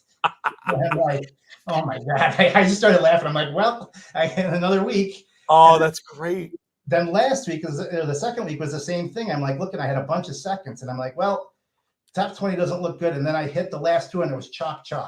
It got me to 18th. So it was just, I'm like, well, another week. How will your approach change at this final table? You mentioned being mindful of that idea that one cap horse could potentially be decisive. Will you reach for more prices, or are you just going to keep doing what you're doing and grind away? Last week I just was, everything I played was just like, it was like golden. I was started out 3 for 3, then a second, then another win, another couple seconds. And I'm like, wow, that would be great next week. Right, you didn't need that much. When you just have to be in the top half, you don't need to crush it. Yeah, I was figuring after 4 races, I probably was already in. So I'm like, don't win anymore because winners. Save those wins. I'm going to probably, if there's a race probably that I don't have a strong opinion on, I might try to take a shot with something a little longer because, if I don't have a strong opinion, if I don't like something that's short and maybe the top 3 favorites or something, take a shot. That's the one that could maybe you hit one of those. And like I said, it could be over. You got to take what they give you, right? So I think that approach makes sense. And if you're torn, gravitating towards something at the higher price range, I think it makes a lot of sense. I mean, if you're by the favorite, it's not, or the second choice, it's not going to be a big loss. Right. Take a shot. No, I think it's a smart approach.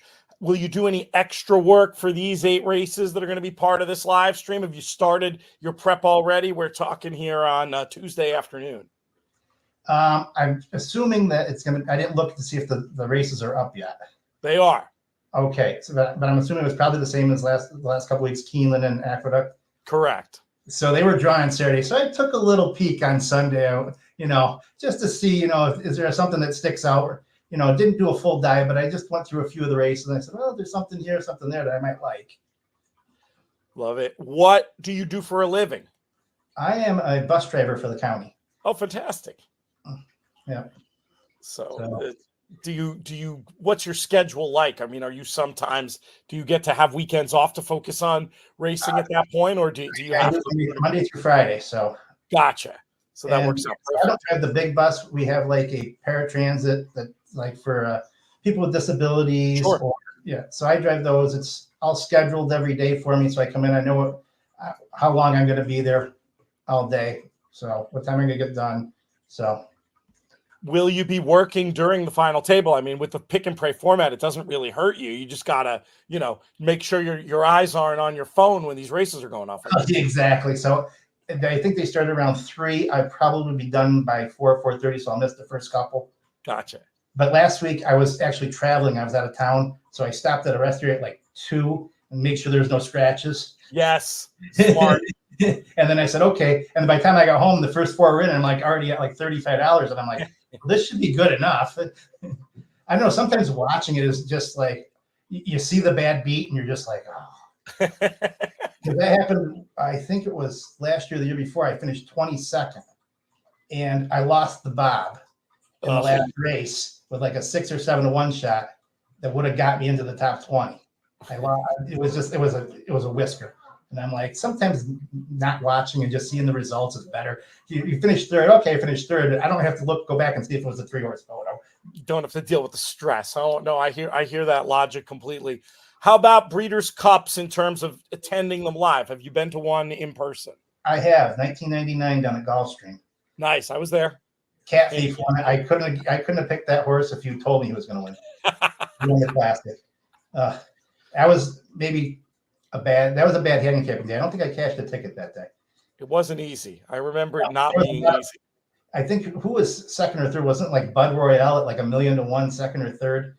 It was a blow up try, as I recall. It was crazy. But yeah, that's the only Breeders' Cup I've been to. I've been to a bunch of Travers, obviously. Never been to the Derby. That's something I want to get to.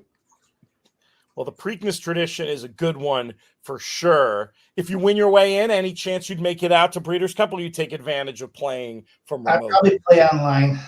I probably would play online, but that would give me some incentive to maybe go next year. I think it's at Del Mar.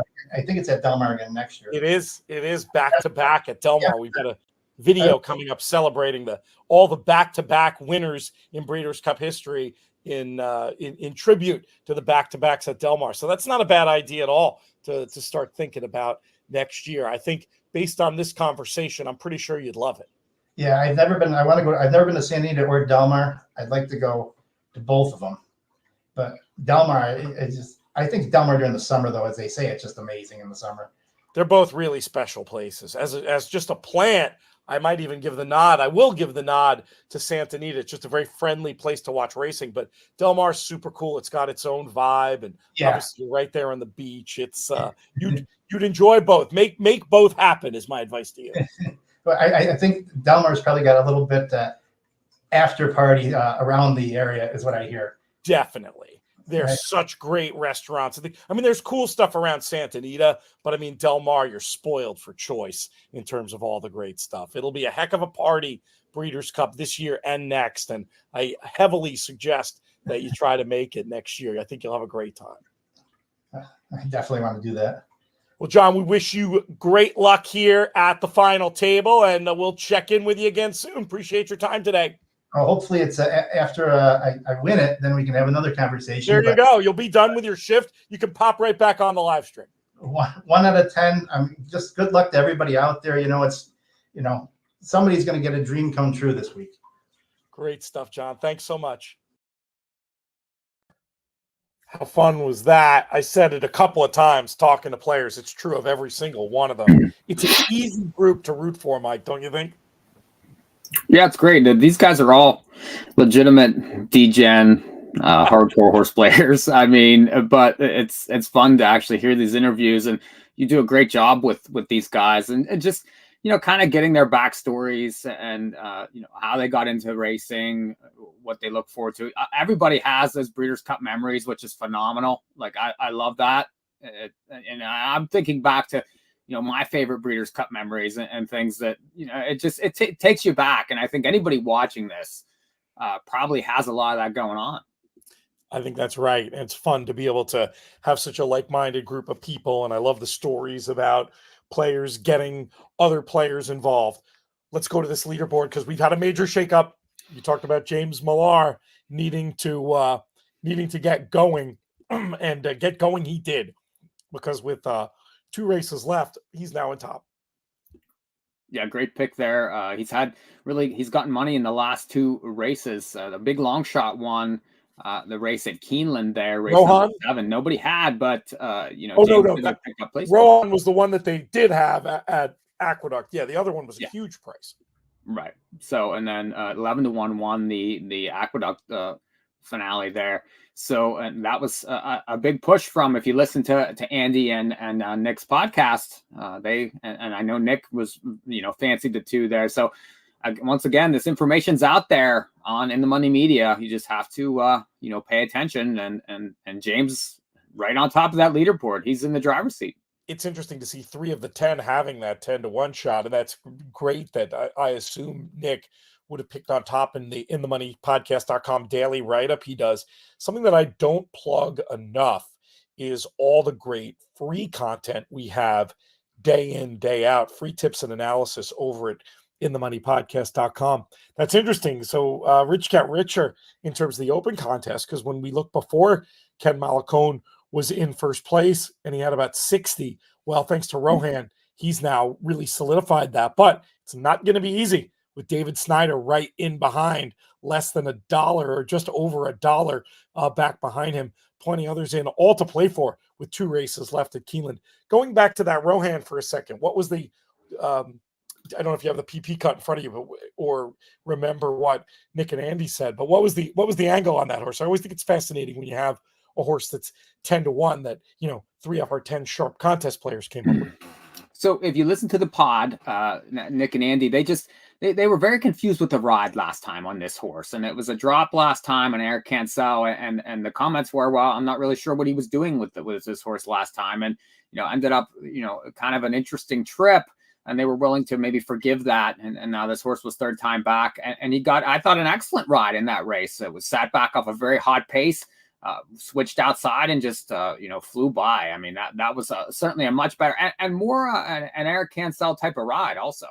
And you got 11-1. Amazing stuff.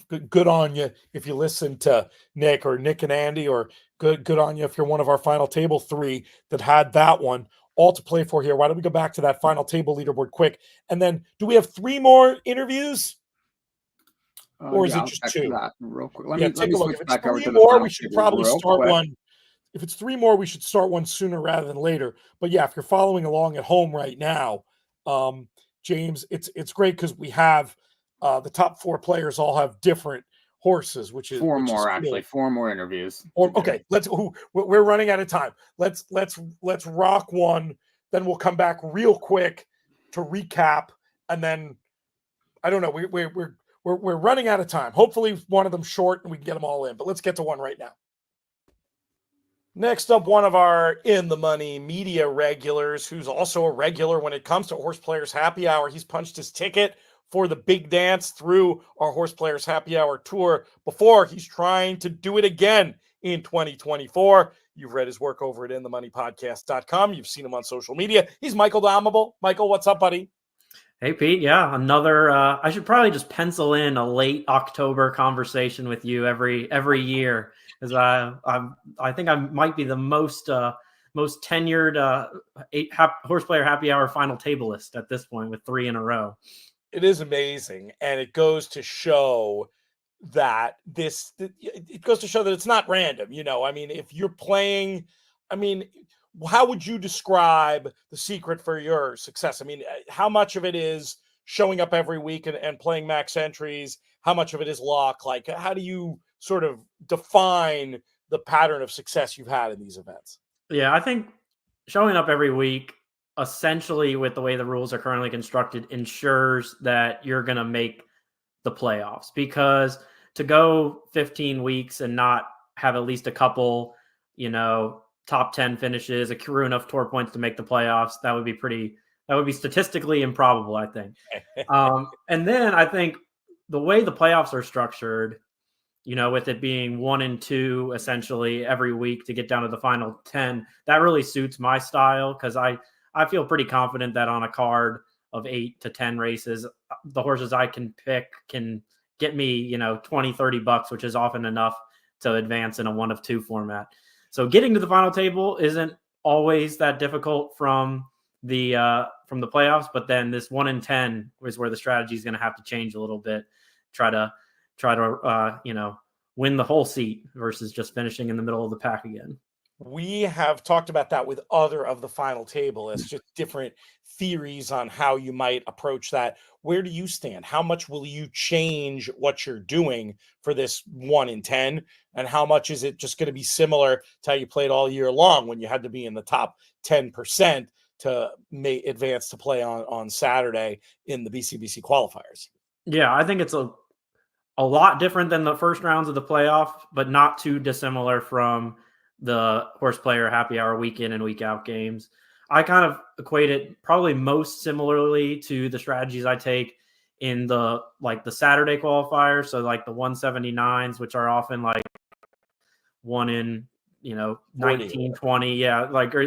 Those high ratios. So like if I would have when I get to when I win my way into the Saturday qualifier, I normally have to take a little bit more shots. So I think the winning total is going to be, I would say, between like 60 and 70. That's kind of like the target that I'm setting for this week. That's kind of when I've looked back at historical HorsePlayer Happy Hour finals. That's what I've seen. So that's set the target a little higher than the $30 that I've been using for advancing in the playoffs. How much do you look at those historical norms and try to craft a plan to get to that total versus just handicapping the races and playing who you like when you get down to the final table? Yeah, I think it comes down to the way the races are set up. I mean, if if you're between like a 3-1 and an 8-1, then you pick the 8-1 in that situation. But if you can't find an 8-1, I wouldn't force the 8-1 there. So it's like, you basically have to come up with, there's multiple paths to getting to $70. It's whether you feel like you can get, 5 winners out of a 10 race sequence, or do you think you can get 2 or 3 winners at 9 or 10-1, And so it depends on the way the races shake out and your opinions in the races, but definitely leaning towards the higher end of the odds spectrum when you're split between 2 horses. That always makes sense, I think. When you're looking at these races, do you start and you're trying to plot to make that path to get to the number? Do you start with a short list and then go from there? Or like, what are the intermediate steps between the sort of theoretical stuff you're sharing with us now and then that final decision when you click the button on horseplayers.com? Yeah, definitely going through each race, coming with a short list of 2 or 3 candidates that I like the best. And then after that, zooming out, seeing like what different paths between those types of runners would allow me to get to that number.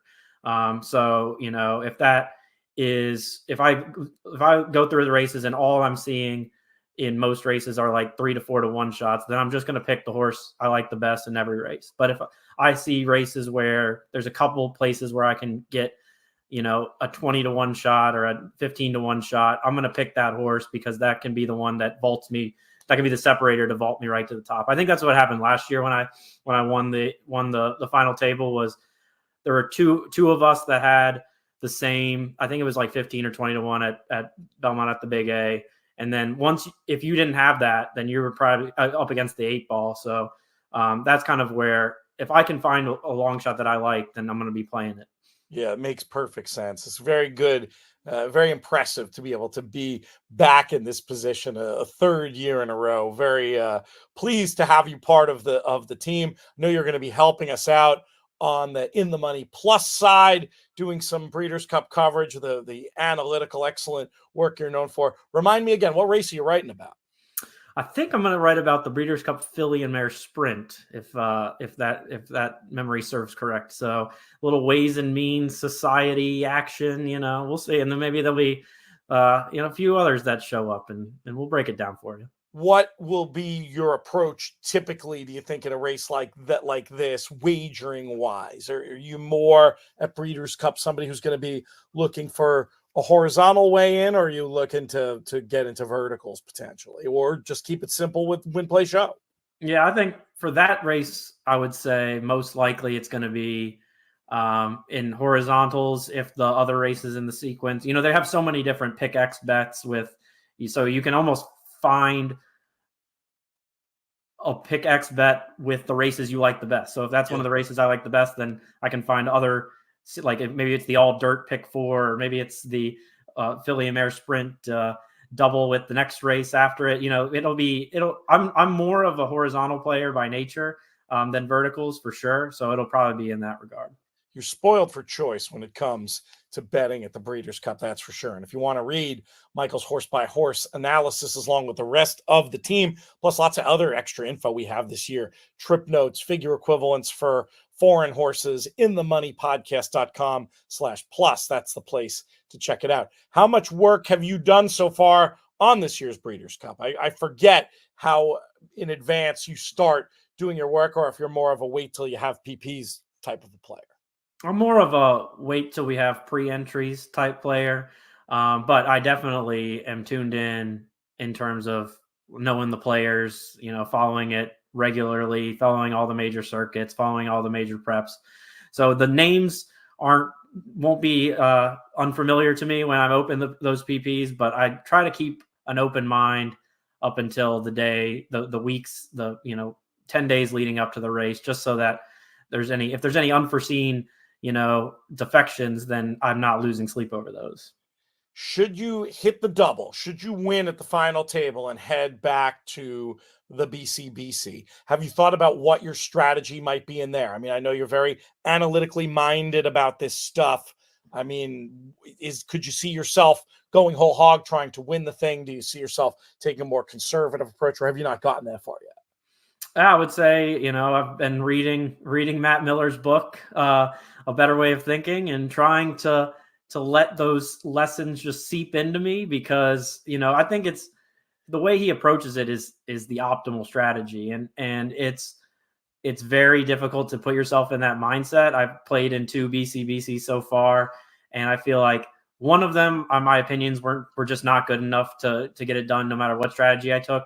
The other one, maybe I could have had a better result if I kind of did a better job of working my way backwards versus trying to find spots along the way that I thought were good spots. So I think my strategy is still evolving, but definitely trying to take the lessons from one of the live money contest greats right now and take them to heart. You mentioned Matt. Obviously, we talked to him earlier in the show, competing against him at the final table. Does that add a little bit of extra fun when you're competing against somebody who, you've read the book, you've seen him on the airwaves, etc.? I would imagine that's adds a little level of competition to the fray. Yeah, for sure. I think, especially when you have like the leaderboard is a 10-person leaderboard. I mean, you're often competing against people in the same, like the Keeneland Grade 1 Gamble, these NYRA contests. You're often competing against the same people, but it's even more satisfying when there's just 10 of us, fighting it down to the wire here. Great stuff, Michael. Godspeed at the final table. We'll be talking again soon. Thanks, Pete. Our next final table guest, been having a great year on HorsePlayers Happy Hour. I'm excited to get to meet him now. John Masson. John, what's going on, buddy? Nothing much. How are you, PTF? Things are good. Busy week, getting ready for Breeders' Cup, getting ready for this final table. Give me your background. What do you, where do you live, and what do you do for a living? I live in the Washington, D.C. area, and I am an attorney. What's your home? What do you consider your home racetrack? Actually, the Meadows, I'd consider my home track. So you are you from that area? Yes, I'm originally from Pittsburgh. Gotcha. Okay. So moved to DC area more for work. So you grew up going to the Meadows. Tell me a bit about like how you got involved in playing the horses.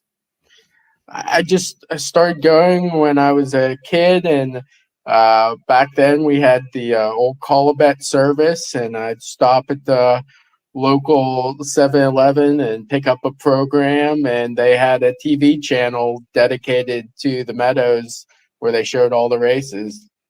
Oh, that's fantastic. What like handicapping did you learn to start doing? How were you picking horses back then? How has that evolved over time?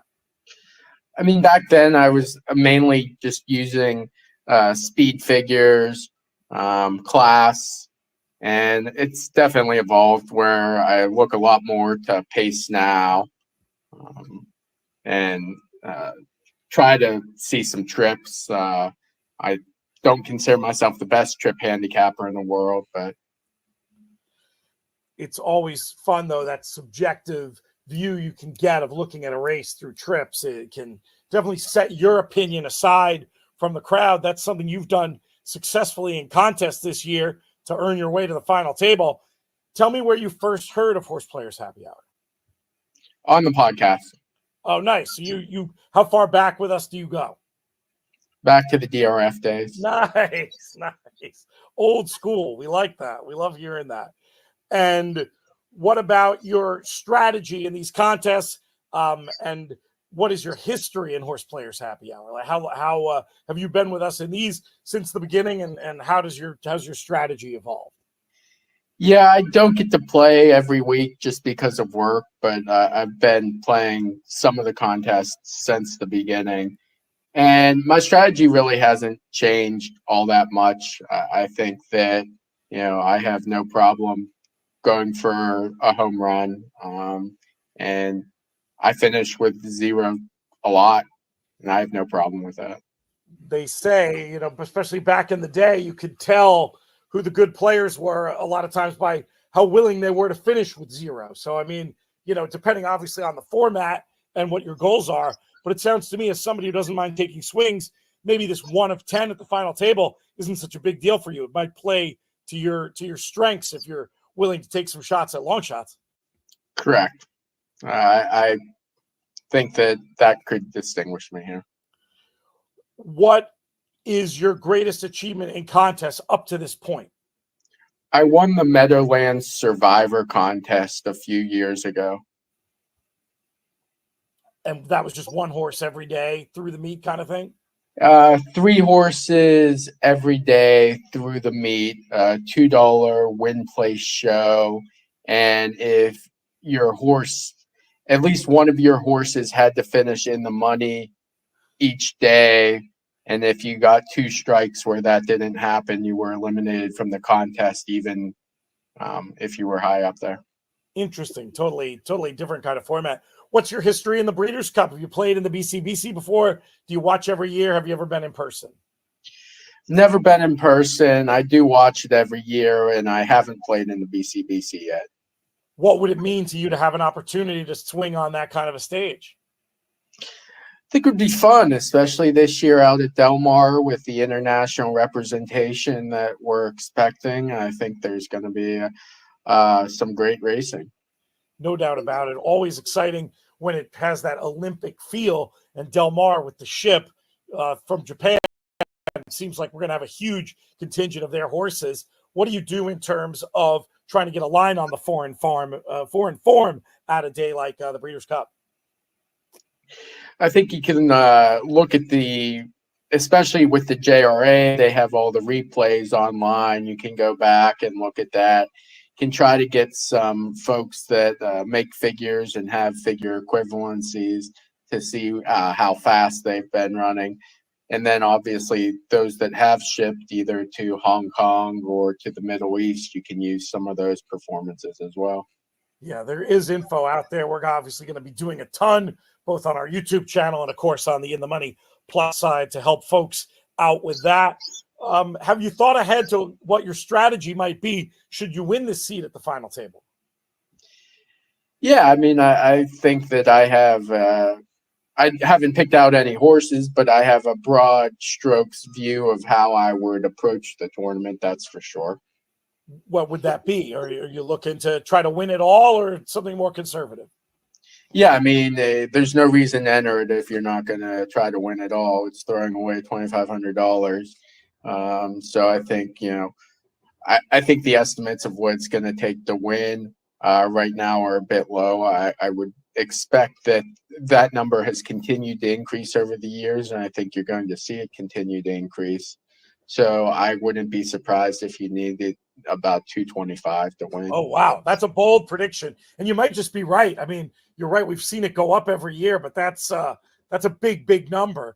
What would be your general thought on how to get there? I mean, we've seen Matt Miller talk about trying to roll over money and increase the bankroll that way. But I get the sense you're more of a long shot player. Maybe it wouldn't be, maybe you'd bring a new approach. Yeah, I mean, I've thought about if there's a horse at 20 to 30 to 1, just going all in with that one horse, and trying to get most of it all in one shot. Also, could see myself if I really like a horse, just plugging up for third, maybe play some type of straight trifecta for a few $1,000.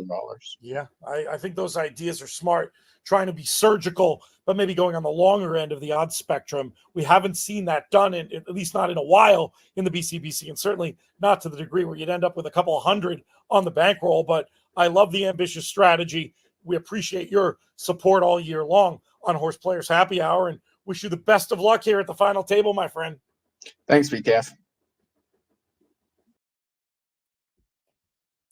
We're back. I thought we might go straight to another video, but we are here for a moment. I can take a quick look at this leaderboard and tell you where we are, and then hopefully we'll get to our other interviews, because I think we still have 2 more, and we'll just about have time to get to them if we get to it soon. But Stephen McNatt currently in the lead in this tournament, having the 5 there. At the final event on this Thursday afternoon, 30. And I'm not sure where that audio is coming from.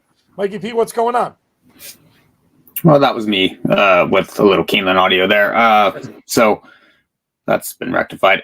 We got 2 more videos. I think we should hit them right now. But 2 more videos. I'll put them in. I didn't know if you wanted to update the leaderboard here. So going into the last Stephen McNatt now in control with that. Did he have the winner there at Keeneland? And now, Yeah, he was second actually, but yeah.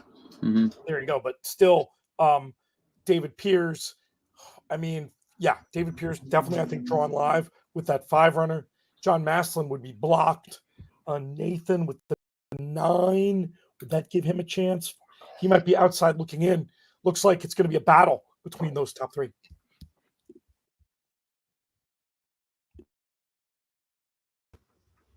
Next up, a man you heard us speak about earlier in the show when we were talking to Mike Saletta, because he's somebody who encouraged Mike to get involved. You've also seen him here in past years at other final tables like Michael Domable. He's a returning final table contestant. He's Nathan Kosinski. Nathan, what's going on, man? I'm good, Pete. How are you doing today? Things are good. First off, thank you so much for encouraging Mike to play. He's been a great addition to the team. And that spirit of, hey, this is something that's horse player friendly. Let's get more people involved. Let's share it with the world. That's a really important attitude that everyone should have. I know in theory, encouraging other sharp people to play might hurt your chance of winning, but in the big picture of life, we need to show key industry players like the Breeders' Cup that horse players are going to respond to horse player friendly initiatives, so they will continue to come up off that money and do other horse player friendly things. So thank you for supporting the cause, my friend. No problem. And I think it's with anything, especially in horse racing, you need to bring in some other people into tournaments and other things and show them the other side of it. A lot of people, oh, I'm betting, or I'll go here and do this or that. And then you get somebody to go, hey, let's go play a tournament. Let's see how it is. You know what I mean? And they start catching on and get the success. And, we're, friends every week, but we want to encourage each other. And we're, hoping one of us can get there and stuff like that. I mean, same thing with Brad and Matt, knowing them. Yep. And, they've been teachers of the game. So, you kind of just pass it down from one person to the next. And, next thing you know, you got a great big team going. It's kind of like, how you guys are within the money media, you guys keep growing and stuff like that. So it's always a good time and everything. So I love it. I love the attitude. You're an easy guy to root for. Remind us where you live and what you do. Yeah, so I actually live up in Illinois, about 45 minutes northwest of Chicago. So I'm in the suburbs up there. I was about 15 minutes away from Arlington Park, sadly, but hey, that's another story for another day. And then I actually am a restaurant manager, so I'm in the restaurant. So that's what I do. Awesome. So awesome. Love it. And you mentioned about Brad Anderson, Chicago roots, and Matt Miller, of course, still in the suburbs of Chicago. Where did you encounter those guys? Brad, I actually met online we actually use Equine Edge as basically one of our handicapping tools. Yep. So Brad's been in there. We connected when it first came out, and then we started just talking and this and that. Over the past summer, I actually got to meet Brad and Matt for the first time at the Hawthorne Invitational Contest, where they were playing. I went up there. So got to meet those guys and, put a face to the name and everything. And, it's kind of funny even knowing 2 BCBC champions when you talk about horses and stuff. And when we're talking about races, we kind of talk about the races, but we more talk about how we're betting it and how we're going to attack it and how we, try to make money. Even if we're playing in a contest on a Thursday, afternoon, it's okay. Well, you got this entry, but how do you make $200 or, how do you make extra money on the side? So it's a fun time. You got to learn the game. There's a lot to learn. And, if you're going to be profitable, you got to learn how to, do it on the side too. Well, I love that idea about talking about the specifics of betting strategy with other players. That type of quote unquote, hand analysis, so common in poker. We don't see that much of it. So when you can find a group of friends online or in real life that can help sharpen up that part of your game, you can only benefit. And it is something one of these years, I want to get to do more of that type of chatter on HorsePlayers Happy Hour. For one reason or another, it hasn't really become that type of show. But it is something that it's an idea that I love and something I'd love to incorporate more of in live stream formats. And, hey, Equine Edge might be an interesting partner for that. Maybe I'll reach out to Scotty and ask. We've certainly given him and Equine Edge a lot of love on the show today. A lot of the folks at the final table using the product. Tell me about your year on HorsePlayers Happy Hour. How did you get here to the final table? So it's kind of dramatic and funny in a way. So I was in tied on the leaderboard, one of the final spots. So I knew I was going to have one of the top 48 going into the last couple weeks. And then actually what ended up being in the last week, which we thought we had 2 more weeks, because I don't know what we were all looking at on the site between me, Mike, and everybody else, but we thought we had an extra week and we didn't. So going into Hopefully it wasn't my mistake. I don't know. No, I don't think it was, but it was kind of hilarious. So we're going into this last week, and I knew I had to at least try to get another top 10 finish if I wanted to at least secure a seat. I didn't know if there was going to be ties, at all the people below or not. So I was just trying to play it safe, and I wanted at least one entry in. Well, it came down to the last week, and I was in 60th place going into the last 2 races at Aqueduct, and I hit a 10-1 that catapulted me all the way up to 6. I don't know how nobody in the horse player tourney had the horse at all except for me.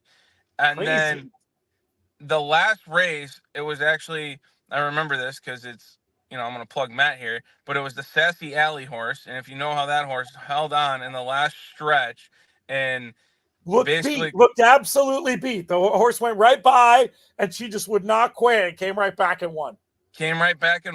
And that catapulted me to a first place finish in the last week. So I ended up getting 2 entries into the horse player playoffs. So you went from 0 to 2. Pretty much, yeah, pretty much not knowing if you're going to make it into with 2. So I mean, it's funny how sometimes this game goes your way once in a while. And that's great. What was your approach to playing the 2 cards once you were in the playoffs? I kind of split my entries. I kind of just looked for horses that I thought were going to win. I wasn't necessarily trying to take big price shots. When you only got to beat half a field, you're just looking to connect on winners. And I kind of actually changed my approach the whole year and was looking more at kind of just connecting horses I thought could win or hit the board. I wasn't necessarily looking for that knockout 30 to 1 shot or 20 to 1 shot all year. I was just trying to have consistency and knocking, horses together throughout the whole season. So, and I took that approach into the playoffs. I split my entries. I lost 1 in week 1, but I was able to, carry 1 entry all the way to the final table. Feel like I'm the comeback kid because I was sitting outside in the last top 20 going into the last couple of races, and I knew I had 1 shot and it came through. So that's great. Well, it's going to be fun to see what happens. What's your strategy as far as these? We're talking on Wednesday midday-ish. Obviously the final table is tomorrow, Thursday. Have you started looking at the races? You're going to do anything different to try to go from being the bubble boy to the number 1 here? Well, I think you kind of have to do things different when you're down to this point, when you're looking at it as it's a top 1 now, right? So you definitely are going to have to take a few shots, but you got to make them calculated measures, as I'll call it, to see. You're going to have to take your shot, but, you got to kind of play blocker, I'll call it, because you got to kind of play defensive too. So if you even if you don't really like a horse, but you think the horse can win, you probably got to use it because, your points are valuable. Yeah, points are valuable at this point. So, you definitely just got to look at it, and I kind of went back and looked at other final tables to see what the total was going to be that you need. So you got an idea, and, I'm not going to sit here and try to outsmart Matt or, Mike or anybody because, and they're all great players and, you get tired doing that. But, just looking at it, and looking a little bit more in depth at the races than I think I normally would, just because, you got a $10,000 seat on the line come Thursday afternoon. What do you think? About $60? That's my guess. It would be a total to shoot for, a little higher. What do you think? Yeah, I think it's about, my target was about 60 to 80. I think the 1 year I was there, it was about 59, 60. I was actually in first place going to that one with like 4 races left, and I, choked a bit up on that race. But and then I looked at, Michael Donovan, who won it last year. I think that was kind of a outlier year. I think they were at $80 last year. So they kind of had some nice prices come in. So I think, if you can get that $60, $80 range, you're good, and if someone beats you with a cap horse or something, then so be it. Right. It is. Let the chips fall where they may. Yep. What does your live racing life look like in a post Arlington world? Do you get to many racetracks? Unfortunately, no, I don't. Just because of I had a kind of a unfortunate kind of bad year health wise with my family and stuff. We had some Oh, I'm stuff come up, sorry. so no, it's okay. Everything's looking up now, but it was kind of tough to even play over the summer just because I had to put my focus elsewhere, but Yeah. kind of kept it in here. So but thank God everything's looking up and everything's good. So now back on trying to get back to playing more than I normally did. I actually, it was probably a down year, honestly, for me playing just overall in general. But things happen, and happy to be here. And I knew this was my shot, to get to the BCBC, and always love supporting the cause on HorsePlayer Happy Hour. We even talk about it, months out. Hey, once it start up again, I think it's sometime in June, to just get back at it. So. That's great. I really appreciate the support, Nathan, year in, year out. Like I've said this about half of you, and it's really true of all of you. It's an easy group to root for, but sounds like after kind of a down year with the betting, you've got a chance to turn things around in a hurry. And the great news is, even if you can't make it out racing live, it's a great thing to do in your bunker, your war room. One of our previous final tablists had what he calls his bet cave, where he gets his action. So hopefully this is going to be one of many positive stories for you in the coming weeks and months. Nathan, thanks so much. We'll be talking soon. Sounds great, Pete. Thank you. Next up on the show, man, I had the pleasure of meeting at last year's Breeders' Cup. It's a pleasure to welcome him back now. And I even know how to pronounce his name now. And as someone whose name gets butchered all the time, I apologize for years of saying things that just made no sense at all. Welcome to the In the Money airwaves, David Pyrz. Thank you, Pete. Yeah, it's good when you have your name mentioned, so I'll take whatever you call me. It's one of those things. Sometimes letters in a name, like people want to always with me, they want to put the T earlier than it is. Is that something common that happens with you that I used to do with you with wanting to say? Almost. Yep, almost everyone puts an R in front of the Y instead of yeah. So I apologize, but it's great to have you here. Met you last year with Jeff Andrew, who ended up winning he was the overall tour winner last year. How long have you been playing in these HorsePlayers Happy Hour games? This is my third season. So I started a little bit 3 years ago or 2 years, whatever, 3 seasons ago. Then last year I played it a lot, and then this year a lot. Great. So. Well, we appreciate the support. You're at the final table now. What are your expectations for this game? Well, all 10 people, or nine plus myself, are really good. So just hope to get lucky on that Thursday. So yeah. What does your general horseplay look like? Are you more of a contest player, more of a cash player? Do you go live? Do you play from home? Characterize yourself a little bit. I'm more of a cash player more than anything. I do delve in the contests a little bit, but I still prefer the money in hand and kind of just I play a lot of pick 4s, pick 5s, so that the contests don't offer that, most of them. So, I do fool around in the contests a little. What's been your biggest achievement so far in contests? Well, I made the NHC twice, made the BCBC once, played at the Orleans, those old contests back in the day. Horse Player World Series, Fall Classic. Yeah, I finished like in the top 50 there once. So, and I've been middle of the pack at the NHC. So I came real close last year to doing really well. I had about 5 horses that were 15-1 plus that all ran second. So and then a couple that were third also. So, just a little head bob here and there and all that could have been up there. I'll say this, though, about the NHC. Just qualifying is like a win in itself. It's as I've said in other interviews, closest thing we have to a horse player convention. So I imagine you had a great time out there anyway. Definitely. Meet a lot of people. I'm part of a group where we even play in a contest every Friday. It's people across America and Canada, and we have our own private game. And whoever wins every week gets, it's a feeder and gets into the NHC, contest that week. So it's kind of fun, and there are a lot of good players there. What a great idea. I love that. Tell me about your previous BCBC experience. BCBC experience was in Keeneland. What was that, 2 or 3 years ago? I came close on a couple of things, fired away. The horse that I really played or liked was Spate Shirl or whatever, and ran second to Modern Games, but I had no place money, no exacta. It was strictly win bet and doubles.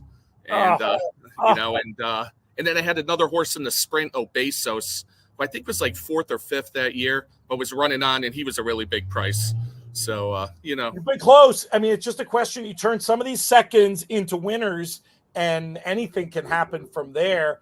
What's your attitude about these races in this contest on Thursday? How differently are you approaching this, where you've now got this 1 in 10 chance to win it, to essentially win $10,000? I'm not going to really differ from the way I play. I was watching an old video for a few years ago that you did with Garrett Skiba, and I try and be different than most people with my picks. So I'm not going to stray. I think, even though it's 10 people, I'm just going to do what I would play in a contest. And if I'm lucky that day, I'm lucky. Yeah. Tell me about your approach. You've mentioned about several long prices that you've had a little bit of unluck with in big spots. How do you come up with them? It all depends. I guess when I'm looking, I watch a lot of video replay.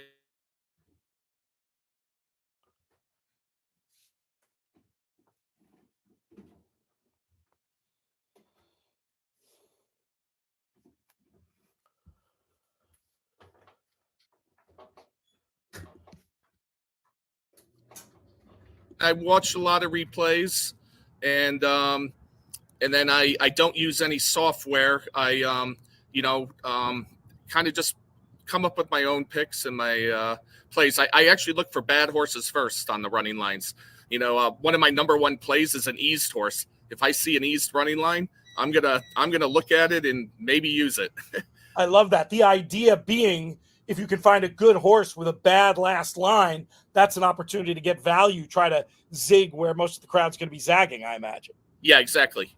And I'll key on those horses in the pick 4 and pick 5s and try and beat favorites in other races. And so that's what I do. When you're playing in pick 4s and pick 5s, you're going to have inevitable losing streaks because the bets are so hard to hit. How do you try to counterbalance that? Is it by making other types of bets? Do you just have the ability to take a punch? How do you deal with those inevitable downswings when the degree of difficulty is as hard as it is in those bigger pick bets? I have the ability to take the punch, but then also on let's say it's a pick 5. Well, if I really love a horse or one or two different sequences in the combination, I'll bet one of those to win, maybe doubles, all that. So hopefully they come in at least. And then, maybe if I lose the pick 4, pick 5, I still had a winning day that made up for the loss in the combination. Of course, sometimes you lose both of them, and but you got to make up for you make up for those in the long run. You have your bad streaks and you have your good streaks. Where do you live and what do you do for a living? I live in Scottsdale, Arizona. Let's see. I do commercial landscaping. Owned a piece of a company, and in 2018 we were bought by a super large company, and they kept me on. So I do business development. So just, building the brand, building the business. Very cool. Getting to work outside a lot and do something manual too. Probably a good counter to the screen staring we do as horse players. Yeah, I do like getting out of the office. So, and this year it was brutal in Scottsdale, heat-wise, but I think today's supposed to be 95, so it's cooling down. When 95 is cooling down, you know what you're dealing with out there in the desert. You're not that far from Del Mar. Will you be there in person? I'm 50-50. I have a hotel booked and still debating on some scheduling conflicts. So I hope to be out there, though. Hopefully you make it. Good news is it's easy enough to play from home. And if you do miss it, you won't have to wait long for another Del Mar Breeders' Cup with it going back-to-back. How many Breeders' Cups have you been to in total? I've been to, not sure exactly, but I think 6. Yeah, about 6. I was at Lone Star years ago. I was at Santa Anita, was at Del Mar before, Keeneland, so a few of them. Yeah. Such a great event, so much fun. Really appreciate you and the support you've given us over the years here at HorsePlayers Happy Hour, and hope you encourage more of your friends on your Friday game to come and join us, man. Oh, definitely, I will. There's a few guys. You might know George Bosch. I don't know if you've heard of him or heard of his name. Yeah, he plays.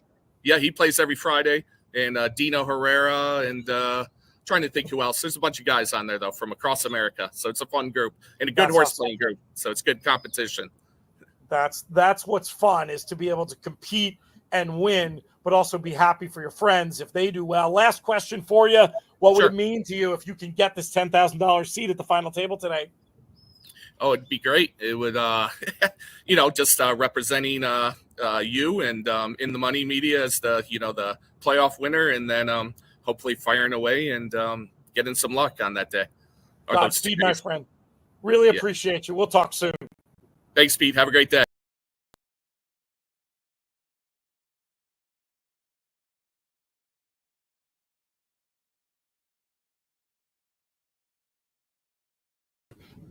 You have yourself muted. Big developments here from Keeneland. It comes 3-9 in the last race, and I think I know what it means, but we're going to wait for it to be official before we do anything. Well, I told James, start doing some math. I think he's going to get it. I really do. I think he's going to get it. John Bowl did have the winner, but I mean, what's he going to get? 12, 13 points out of that. That's going to make 20 into 36. So then the question is, does James get enough place points from this 7-1 shot second? I think he will. Well, does he get, as long as this horse plays $5 to place, he's good. So there could be anomalies, etc. But, and if the 7-5 shot had won or something, it would be different. But with a 4-1 shot over that 7-1 could be one of the bigger days of James Malar's horse playing life, which is nice because he's been looking at the pools, 75,000 to bet in the place pool. There was 13,000 on the 3 and only 6,400 on the 9. So if my math would be correct, I would say that he should have it. Yeah, I think he'll get about 7 to place, which should be enough, but we'll wait and see before anything is official. Have you been texting him this whole time? Is he around? I have, of course. Should we send him a link, make him come on here if it is him? Jump in here, James. You should. You got to be watching. You'd think. Send him a link. Well, we'll split. At the same time, I don't want to jinx him, so we'll wait till we see it official. Strange things can sometimes happen, but I do think he's in good shape. A bad beat, unlucky for Stephen McNatt, who was right there and played a winning game. Just needed the favorite, really, probably first or second here in this last race, and wasn't able to get the job done. It was a ambitious ride aboard the 9 and too tired to hold off the oncoming winner, but good enough to hold second, and that will probably prove decisive here at the final table for HorsePlayers Happy Hour. What a fun season it's been. I'll do some thank yous right away. Our friends at the Breeders' Cup, especially Haley and Justin, DRF for sponsoring, you, Mike, for being producer extraordinaire. We had, of course, Craig and AJ in at times as well, pushing buttons for it. Just want to thank everybody who made this happen, especially everybody who supported these games week in and week out. It was our biggest year yet, and have a good feeling. Hopefully, we'll be able to do it again next year. Take a message from some of the folks at the final table. Tell your horse playing friends. Let's have this community grow because it's a great, fun thing. There it is. And pop it back up there. And we also get to support our great charities, Thoroughbred Aftercare Alliance and Therapeutic Horses of Saratoga. There it is. James Malar, 53.60. Getting Great it done. job, James. Grinds Great job. out the win. Huge stuff. We can send it home, but if he's here, I'll wait a minute to have him. Let me know what he says to that. I'll let you interview him because the voice is shot, and then I'll just come back in to say goodbye. But if you want him for 3 minutes, I'd love to get his in the moment reaction. Yeah, I told him I sent him a link here, so he said he's at work. I don't know, maybe he's on a call or what's going on. It doesn't sound like we're going to have him just as well. We'll get him for another show. Maybe we'll pull him on for the early week show or something. That gives us a chance to give Breeders' Cup more love and give our charities more love. But Mike, thanks so much, man. Could not have survived this HorsePlayer Happy Hour season without all your fantastic contributions. Really appreciate you. And we even had another Yinzer on the airwaves for you. I'm loving the Yinzers. Yeah, I was a lot of meadows in the house too, like from the guys. So I need to hook up with some of these local guys. Love it. You definitely should. It's a great community. Thanks again to everybody. We'll be back next year. Make sure to check us out, Breeders' Cup Betting Challenge Diaries, next week as well. Best way to do that is to follow the Breeders' Cup YouTube page. Also, In the Money YouTube page is a great way to keep track of all our exclusive YouTube content. Tons more Breeders' Cup stuff coming. Nice stuff from Michael Domable, last year's final table winner, passing the torch And David Pyrz, he was so great to meet and fantastic having him all year long. Trish, one of our regulars as well. Good idea, Mike, to give the last word to some of our regular players throughout the year and the people who support us. We'll be back when we're back. Until the next time, may you win all your Breeders' Cup photos.